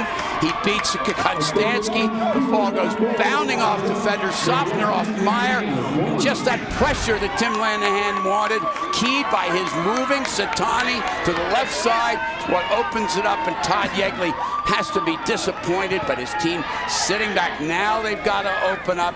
Tim Lanahan moving Satani to left-hand side was the key to creating that goal, even though it's an own goal. Here's the problem with defending against a 4-4-2 when you've been defending against a 4-2-3-1. You don't have the cover in that second defender if your first defender gets beat. The two defenders are defending now against two other forwards. The outside back gets beat. There's no cover there when he gets beat. There's no one to step in and apply pressure. Well said, Chris Doran, and Lepi Satani supplying the pressure. He won't get credit for the goal, but man, did he earn it with some shaking and jiving inside. Let's take a big look at this one here. Once again, that ball's run in the midfield, I believe, by Ritter. Here's Satani. McCain diving in. That's a terrible mistake. Again, Satani turns Konstanski. The ball, Mayer tries to clear it. He clears it right off, softer into the net. An own goal. But the good use of his personnel by Tim Lanahan is what caused that. And the team, he wanted his team to put pressure on Indiana in that end. They did, and look at the result. We're tied 1-1. Northwestern having an amazing season. They started 1-3-1. They have not lost since September 28th. They've already tied Indiana once on the regular season. And Eric Zavaleta is now back in, the Big Ten's leading scorer, and Zavaleta's on the ball. Plays it to Bradford. Bradford with a nice touch. Sent back across. Konstanski could have made it 2-1. He was wide open and he roofed it. Carell Bradford has been splendid today, defensively and offensively. And this is a terrific ball, but of all the players on the end of it, probably the best defender, but not exactly a skillful attacking player. Konstanski can't believe his eyes. He puts it way over the bar.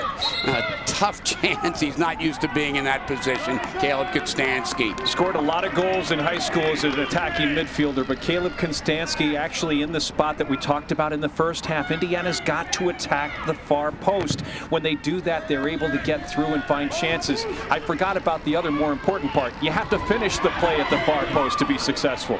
Boy, you saw the emotion on Konstanski's face a moment ago. Northwestern feeling the momentum. As Satani continues to push. Kotlov. Chris talked about attacking the far post. They did it, and they did it with the wrong guy. The guy that needs to get in there is Chris Estridge, and sometimes it just happens. You have the wrong guy at the wrong place, and the way you diagram it just works, except you haven't got the right guy where you want the ball to go. Kotlov with a brilliant pass to McCain, and McCain will win it back.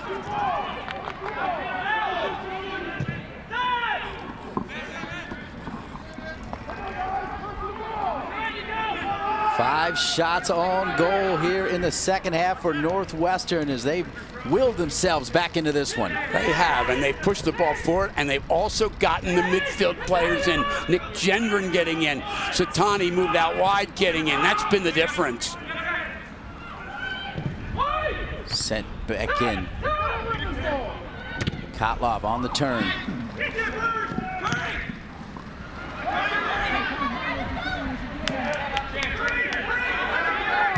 Purdy. Won by Masry. Estridge thought he got the ball first. Not happy with the call from Mr. Kennedy.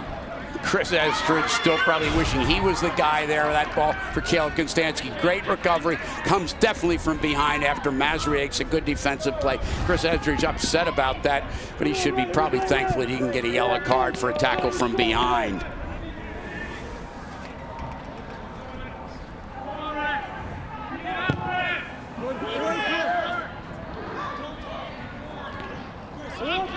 Masry looking for Satani, won by Bradford, but now Northwestern. Neal back to the left side as Wilson has come back on. Meyer leaving it for Softner. A little more defensive stability. They brought on Scott Lakin, who's a good attacking style defender, good at hitting long balls forward and crossing with his left foot, but Tim Lanahan feels he's more stable with Wilson on the right side. Peter O'Neill, the captain, back on the left.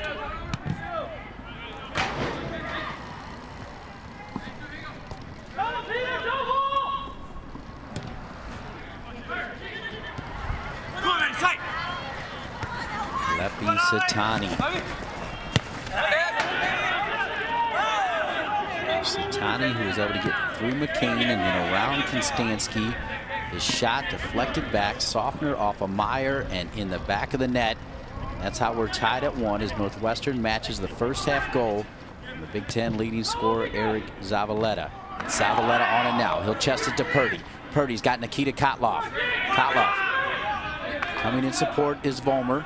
Kotloff trying to get it inside, but handled by Miller.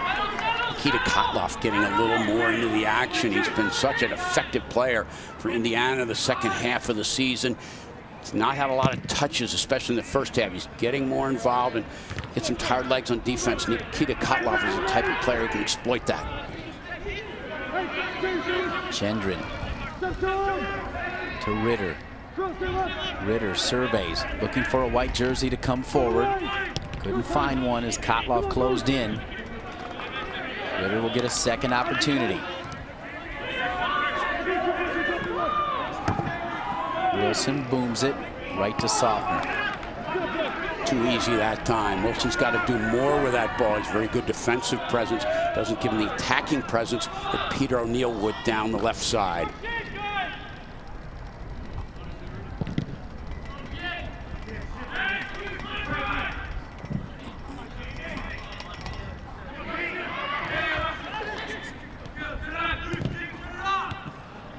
Caleb Konstanski.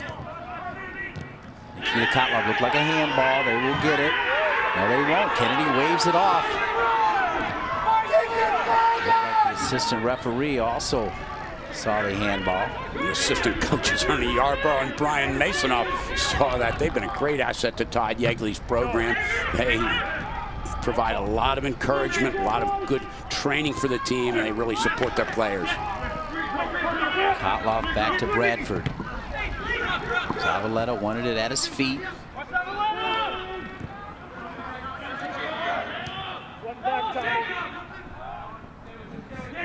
Vollmer to Bradford.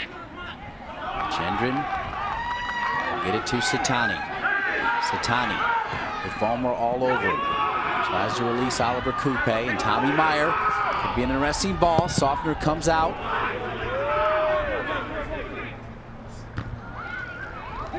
Ritter wins it in the middle to Satani. Northwestern starting to put it together for Tim Lenahan.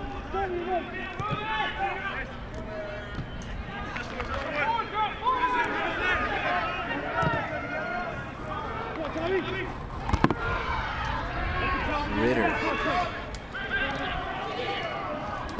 Gendron.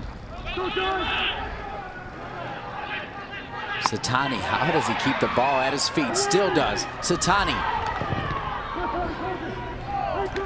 Like he thought maybe Gendron was going to go ahead and take the shot when he didn't. Satani did. Wilson now. Sofner gets a little piece of it. Good ball in by Wilson, but a very clever play. Selling a dummy that time by Chris Ritter, and we see Holloway coming back on for Satani. He was most effective when they put him out wide. Holloway will give them a defensive presence. Look like Tim Lenahan wants to make sure they don't make any mistakes in these last 4 minutes. You can battle it out in overtime. Satani has been brilliant. Big Ten second team selection.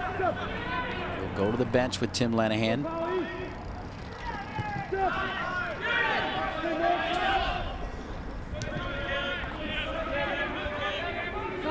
There's 4 minutes left here in regulation.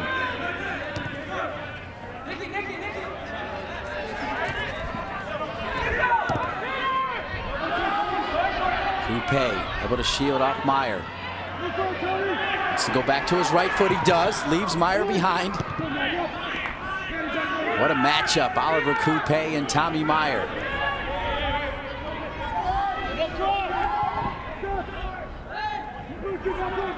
Northwestern applying the pressure right now.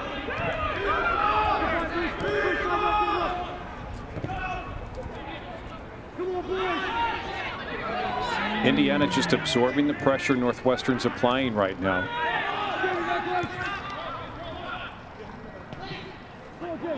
Holloway. Throw in Northwestern. Indiana getting players back defending what Tim Linehan talked about. That time it's Vollmer coming from his attacking position to defend Holloway.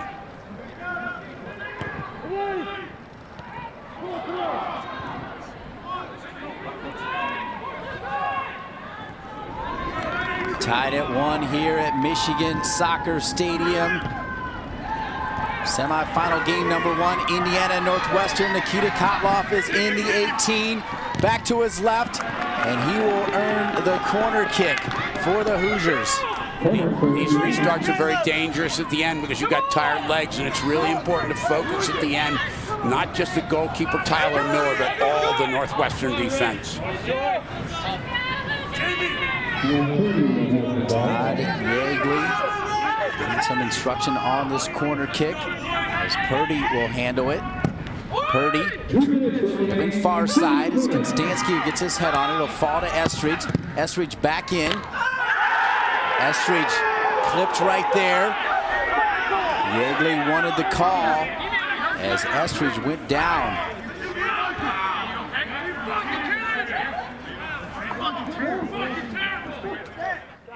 Down very hard, got kicked in the ankle, I believe, by Oliver Coupe. We'll take a look. There's Estridge coming for it, taking the shot.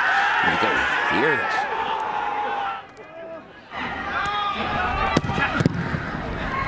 Ooh.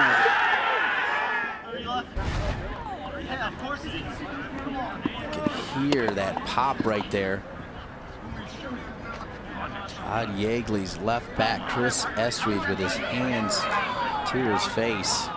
That is why all players should be wearing shin guards. That was really hard. Coupe going to kick the ball, nothing deliberate on that. We're so glad to see Chris Estridge bouncing back up. Joe Lucan coming out to take care of him. Guy's been a trainer in Indiana soccer seemingly forever. He's done a wonderful job with these players. And Estridge seems to be running pretty well, thankfully. Cleat on shin guard. Could hear the pop. You said it best, Richard. That's why they wear shin guards right there for all those young players out there wondering if they're necessary. Chris Estridge right back on for the Indiana Hoosiers. What a great sign for Todd Yeagley. Used to be, boy, is he a competitor. He loves to get forward in the attack, and he doesn't want to be kept out of this game no matter what. I think he'd have to break both his legs and tie his arms behind his back to keep him out of the game. Less than 90 here. We will go overtime, 2 10-minute overtime, sudden victory. And if we don't have a decision, then we'll go to penalty kicks. Miller miskicked it.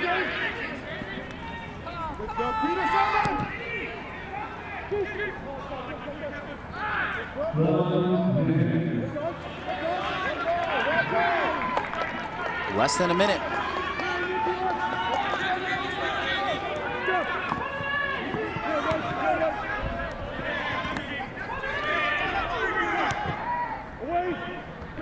Bouchou wins it.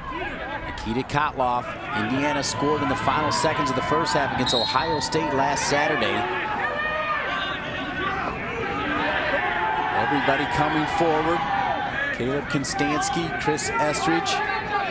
Tommy Meyer on the ball. We know how accurate he is with a long service. Final 20 seconds. Meyer with the bomb in, looking for Zavaleta. Cleared out by Masri. 5 seconds, winding down. The Big Ten regular season champs rally back here in the second half to tie it. We'll have more soccer here from the Big Ten men's soccer tournament in Ann Arbor. After 90, Indiana 1, Northwestern 1. You're watching Big Ten men's soccer on the Big Ten Network. Extra soccer only fitting. Northwestern, the Big Ten regular season champs. Indiana ranked in the top 10 nationally. This is a big time game right here, and it's going extra time. Just a huge match, and Tim Linehan has done such a splendid job. You see his assistants, Neil Jones and Richard Nassif next to him on the sideline. Actually, that's Mark Plotkin. Interesting story. He's the director of coaching or operations in Northwestern. That name Plotkin should be very familiar to the people on the other bench. A young man named Brian Plotkin had a pretty fine career in Bloomington. This is his brother, who's been a great asset to Tim Lenahan's program at Northwestern. Brian is here in attendance at Michigan Soccer Stadium on a chilly Friday as we will go overtime. Northwestern, of course, in white. Indiana in crimson. Louis Softner in goal for the Hoosiers.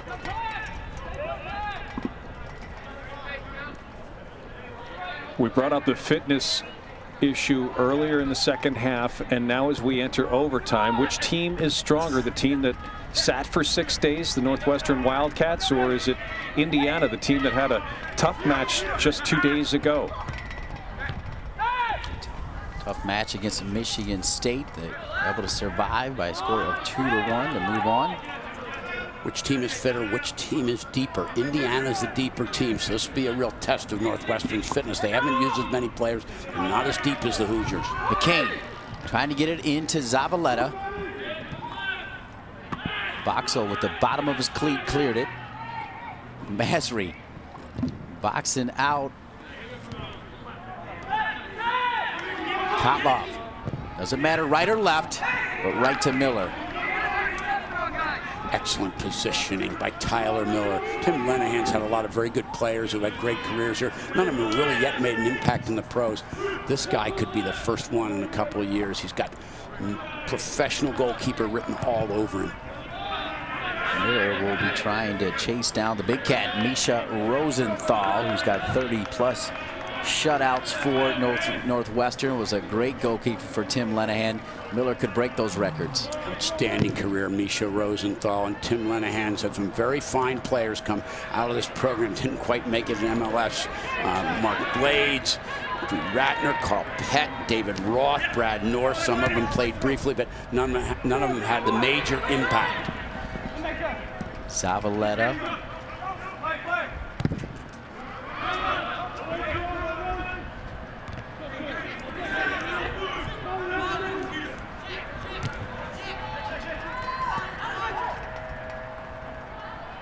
Coupe. Tonight, Big Ten basketball returns with a doubleheader of action. First, the Tom Crean's Hoosiers host Stony Brook. Then Gerald Sullinger and the third-ranked Ohio State Buckeyes take on Wright State. Coverage starts at 7 Eastern tonight on BTN. A shot from long distance by Satani, who really was the man behind the equalizer. But this one not on frame. See, they moved Satani back into the middle of the park. He can be effective, but he was stifled for the most part by Bradford and Bouchou of Indiana. Like to see him go back out wide. The more space he has, the more effective he is in attacking players 1v1.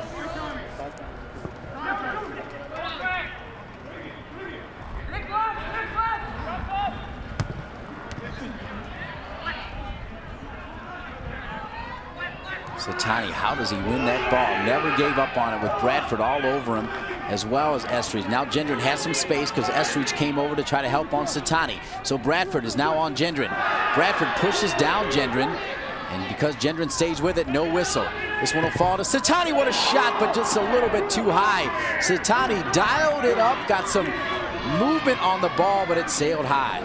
Good effort by Satani. The little man is having an impact in the game. But real good work by Nick Gendron, who might have been fouled. Satani drives that ball just over the bar. Once again, we look at it, top of the box. Softner doing a good job to keep it in sight and measure it. Sometimes you shoot past players, the goalkeeper's missighted, can be very dangerous. Talked about the connection with Sonny Jane when they played together. It was basically Leppy and Sonny, a two-man wrecking crew. Here comes Purdy. Now Bradford. Flag stays down. Purdy marked by Wilson.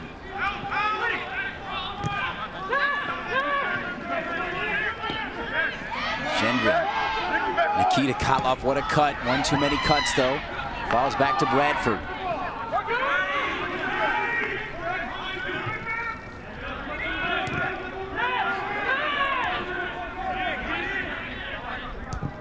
Konstanski looking for Zavaleta. Vollmer, little back heel to McCain. Will drop it to Jacob Bouchou. He will square it to Estridge.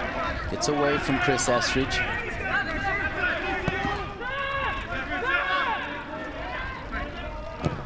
Meyer somehow finds Zavaleta.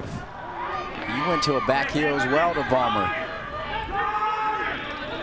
Look at this possession by Indiana. Finally stripped by O'Neal. They had the ball for almost a minute. They did. Richard O'Neal on the counter. The problem is it's 2 on 4, and Bradford will go the other way. Zavaleta. Zavaleta on the turn, keeps it down. Miller gets low.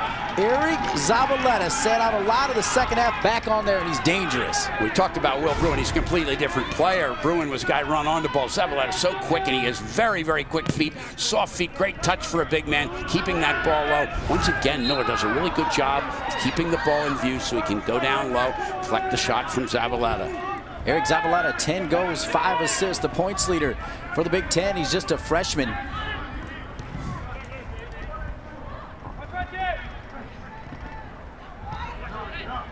Zavaleta won that with his left.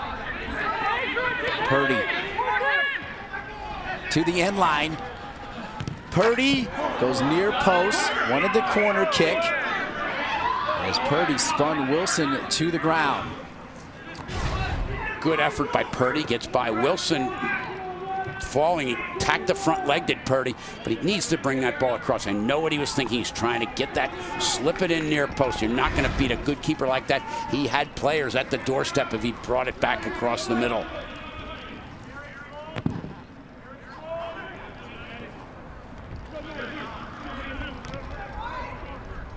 Purdy over to Meyer. Zavaleta was turning, but Boxell stayed with it.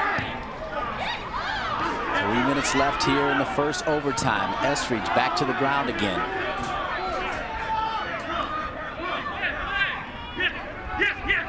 Purdy.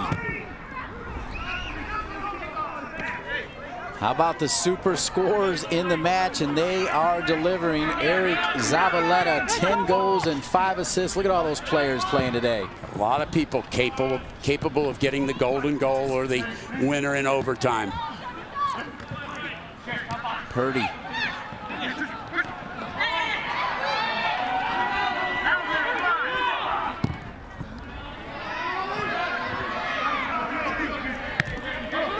Vollmer.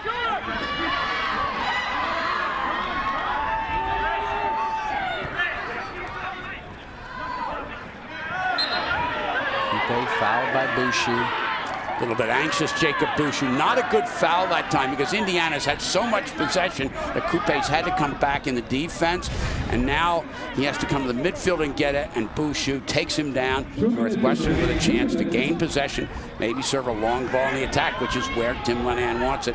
Todd Yegley has to be disappointed in that foul.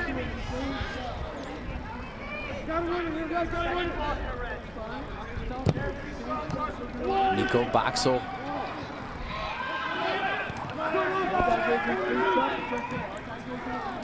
Zavaleta came over to chest that one down, but Northwestern will clean it up.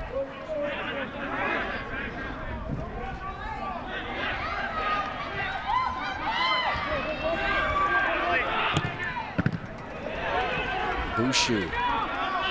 Guys, I got to tell you, Northwestern may have had the extra rest, but Indiana appears to be much more athletic, much more fit, even after having played a game against Michigan State 2 days ago. A lot of that has to do with the good substitutions by Todd Yegley, getting people in. Tim Wiley did a great job in coming on, and now they've got a fresh Zavaleta up top. Under a minute left here in the first overtime. The winner will advance to the Big Ten Tournament Championship game on Sunday, seen here at noon on the Big Ten Network. Bouchou has Estridge to the left. Bouchou forgot the ball, and Ritter now can go the other way. It's 3-on-3 at the moment. Oliver Coupe with Konstanski all over him. Coupe keeps the ball. He's got Meyer in support. Konstanski does. Coupe inside the 18. Sent across. Looked like a handball, but it was not. And now Indiana will clean it up. Boxell will head it back to Miller. And more soccer is looming here as 100 minutes does not look to be enough to advance either Indiana or Northwestern. We have played 100. Todd Yeagley will gather the Indiana Hoosiers. And Eric Zavaleta will come back with 10 more minutes of overtime. Who knows, maybe penalty kicks. Indiana Northwestern tied at 1. As this is the first of 2 today, getting ready for game 2, warming up here now just outside Michigan Soccer Stadium. Wisconsin and Penn State. Game will also be seen right here on the Big Ten Network. 10 minutes left for one of these teams to score a goal and advance to Sunday's championship game. Interesting, I see that Connor Holloway is in and Lepe Sitani is not on the field for Northwestern. They've also put Scott Lakin in at the left back position.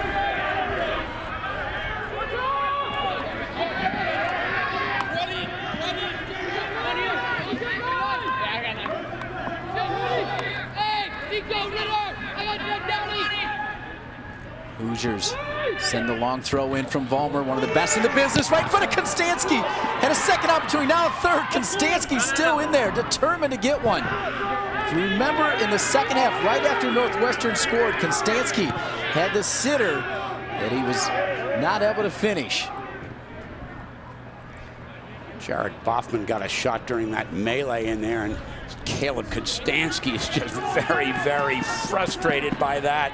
I'm not picking on Caleb Konstanski because he is a warrior in the Indiana tradition if there ever was one. But boy, he always seems like the ball comes to the guy that's the least likely to score, and you get it. Konstanski with a great effort while battling around. I think it's Caleb Konstanski actually kicked his old buddy from Bloomington, Jared Boffman, just couldn't get on it, and his frustration you see very clearly there. Konstanski, you can see the emotion on his face. This is part of the reason right here.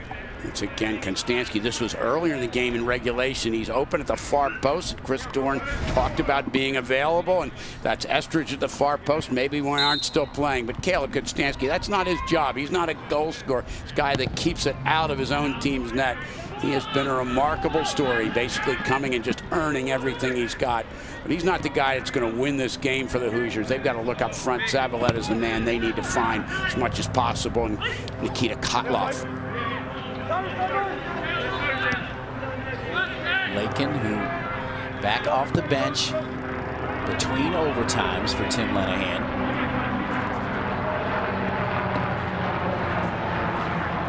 Alec Purdy. Purdy first times it. He looked up, he saw Miller off his line, and he tried to sneak one by him. That's what Alec Purdy does. He finds these gaps in the defense. He's very quick. He's very opportunistic. No doubt both coaching staffs would like to finish this game in the run of play, but should it go to kicks from the penalty spot, the Indiana coaching staff already working on the list of players from the roster who could possibly take kicks from the penalty spot when this overtime period is done.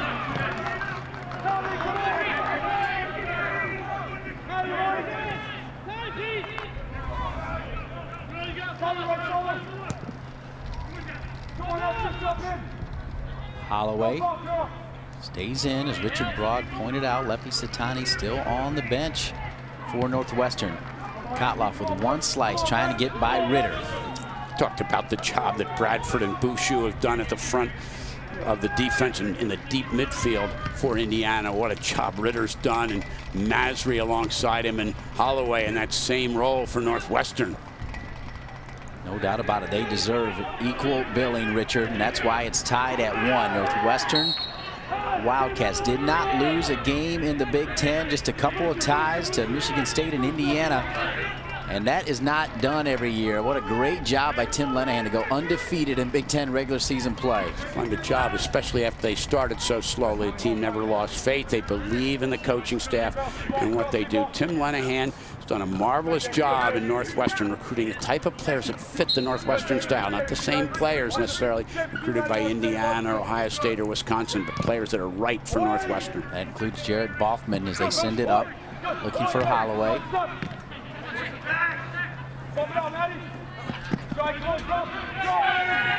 And Northwestern makes a substitution here with just a handful of minutes to go in overtime. Want to remind you, Oliver Coupe celebrating his 22nd birthday today. Already has a great resume from this year and in his career with Northwestern. His family's here. His sister goes to law school at the University of Michigan. She's in attendance.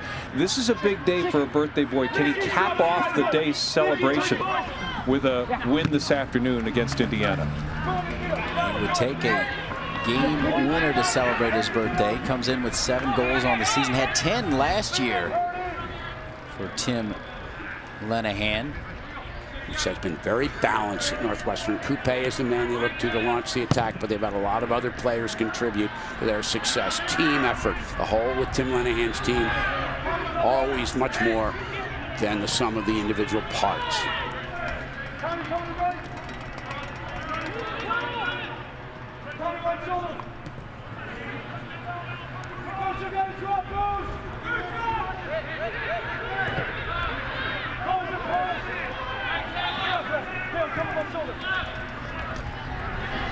Nikita Kotloff had it for a moment.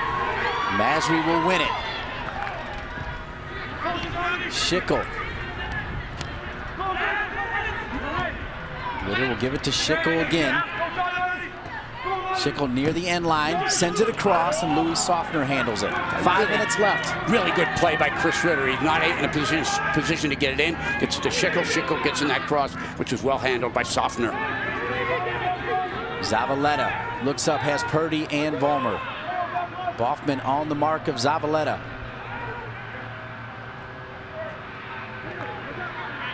Estridge in support.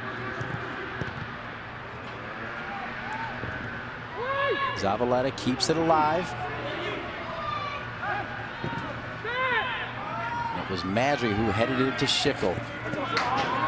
The birthday boy, Oliver Coupe, will earn the throw-in. Tommy Meyer battling him every step of the way. Tommy Meyer's going to wake up and have visions of Coupe coming at him, and Coupe on the other hand thinking about can't turn around without seeing Tommy Meyer.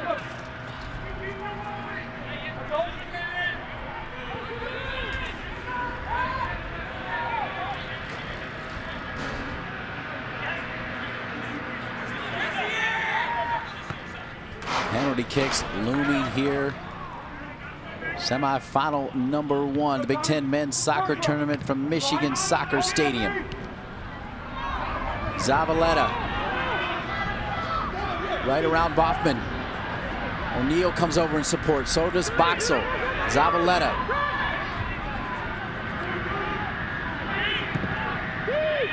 McCain. Miller will handle it for the Wildcats. The Big Ten first team goalkeeper, Tyler Miller. Easy ball for him that time. Matt McCain has to give a better service after all the work Zavaleta did to keep possession and get it back to him.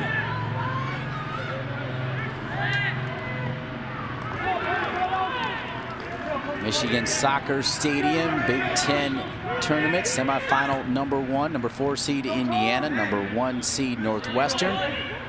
UM Soccer Complex here in Ann Arbor. Dean Linke, Richard Broad, Chris Doran coming up after this. Number 7 seed Penn State, number 3 seed Wisconsin. Bring that to you 30 minutes after this one right here on the Big Ten Network. It's a dangerous situation now as Peter O'Neal goes over to take it.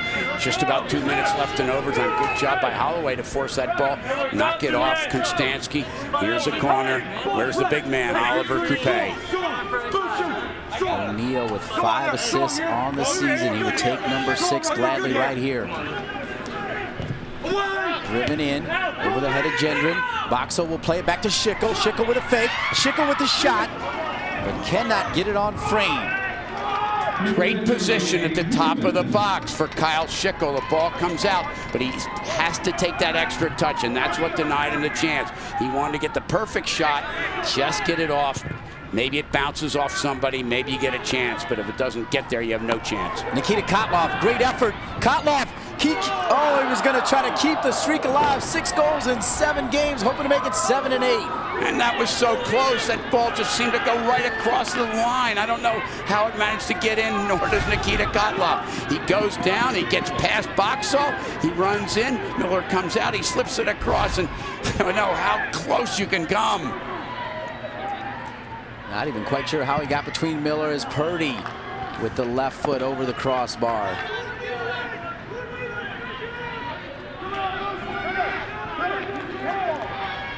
But man, Alec Purdy has certainly been dangerous today. He's had some chances. Great leadership he's provided as a redshirt senior captain for Indiana.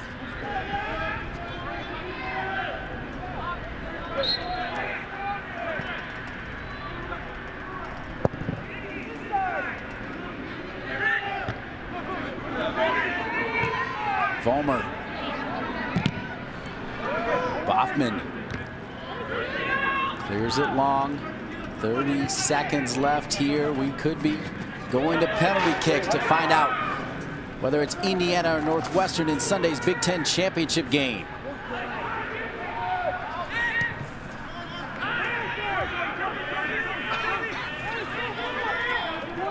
This is the man to serve it long, Tommy Meyer. Battled by O'Neal, and O'Neal wins it. It'll come over to Tim Lenahan, and we will go to penalty kicks. Tough way to decide it. After 110 minutes, number 1 seed Northwestern, number 4 seed Indiana will need penalty kicks to decide a winner. Right here on the Big Ten Network, PKs around the corner. The score tied at 1. We'll go to 5-man penalty kicks. And of course, Richard, if they don't have a winner after that, they'll just alternate till we get a winner. Well, we do, and sometimes, Dean, these can go on seemingly through endlessly. You can go even another 5, and even later than that. I've seen one penalty kick competition at the high school levels, 14 players taking it before they had a winner. Indiana 2-0 against Northwestern in the Big Ten tournament.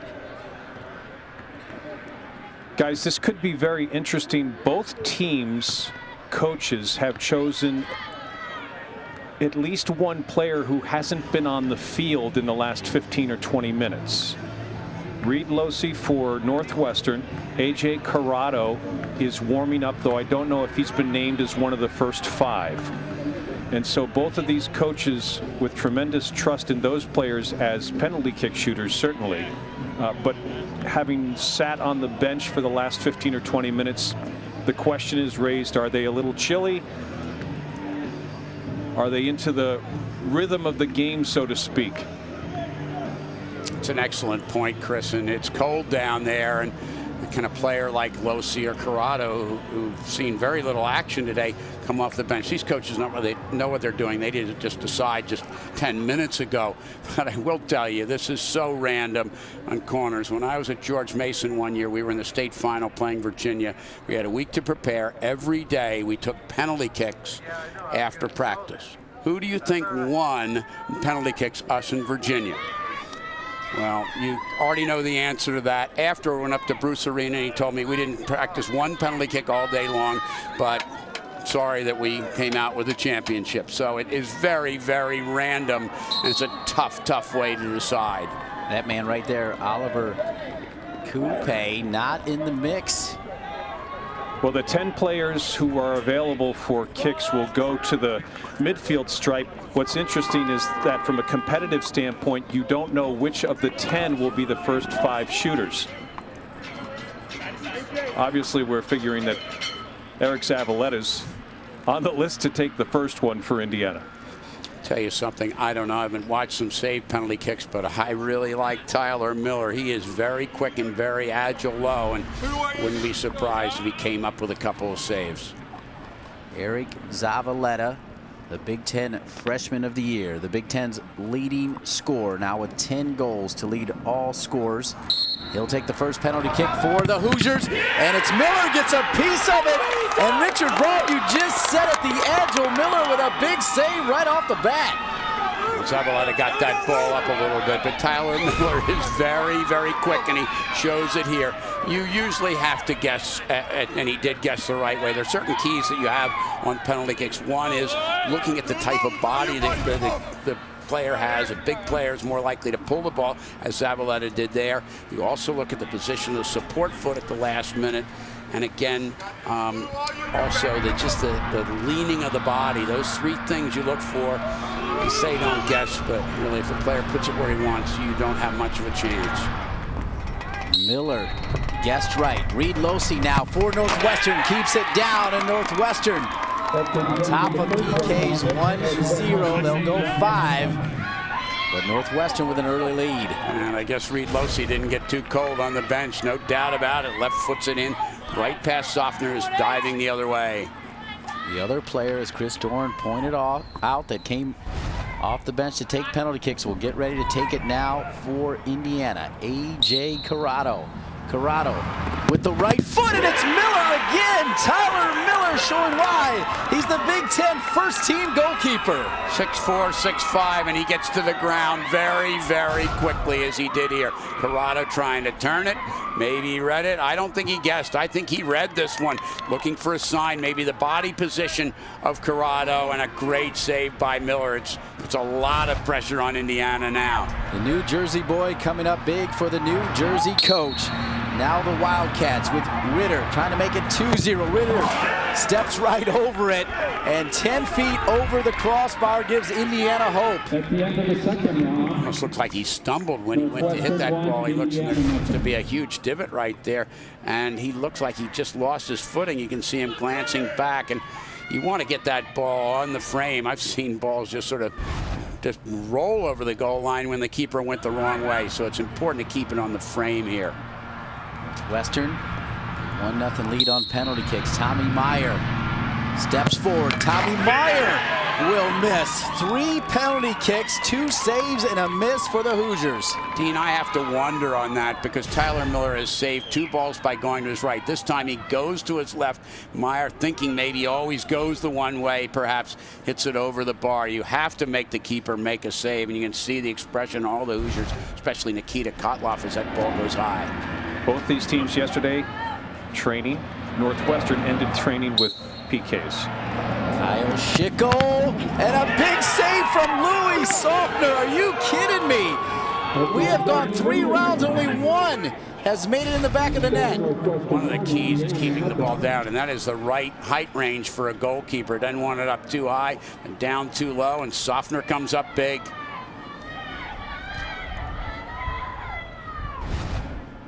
Schickel. And now here's Bouchou, and Bouchou just rips the net, and Indiana back in this. I'm wondering again, because Miller's been so good low, that Bouchou might have said, I'm going to put it up in the upper 90, and he puts that ball right in the, well, not the upper 90, but right the side netting. It's a great penalty kick taken by Jacob Bouchou.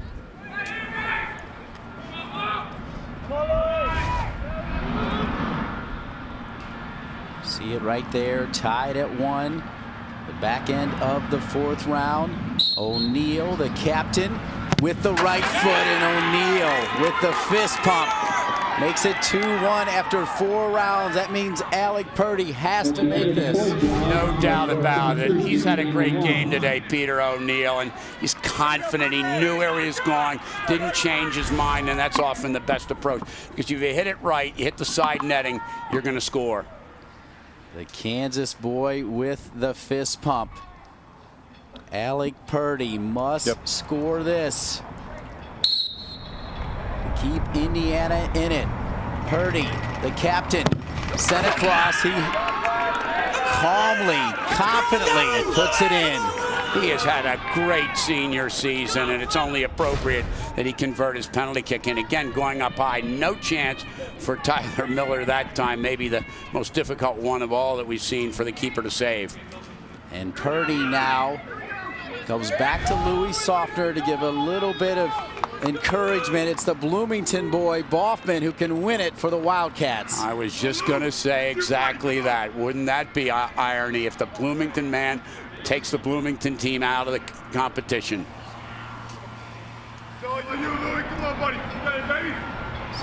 Boffman over the ball. And Boffman cannot finish.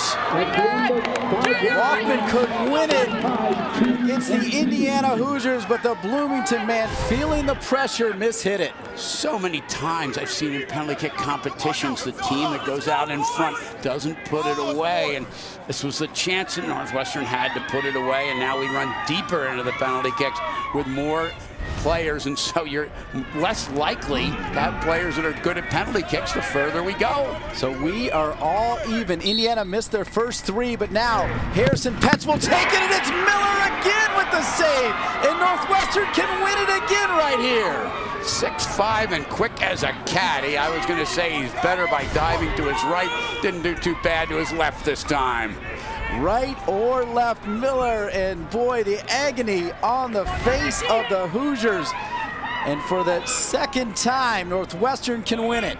And Nick Gendron, he's the guy that had the very first chance of the game. If he'd have put it in, we might not even be here. Let's see if he can do it right now. Gendron will take it. Gendron will finish. The storybook season continues for the Wildcats.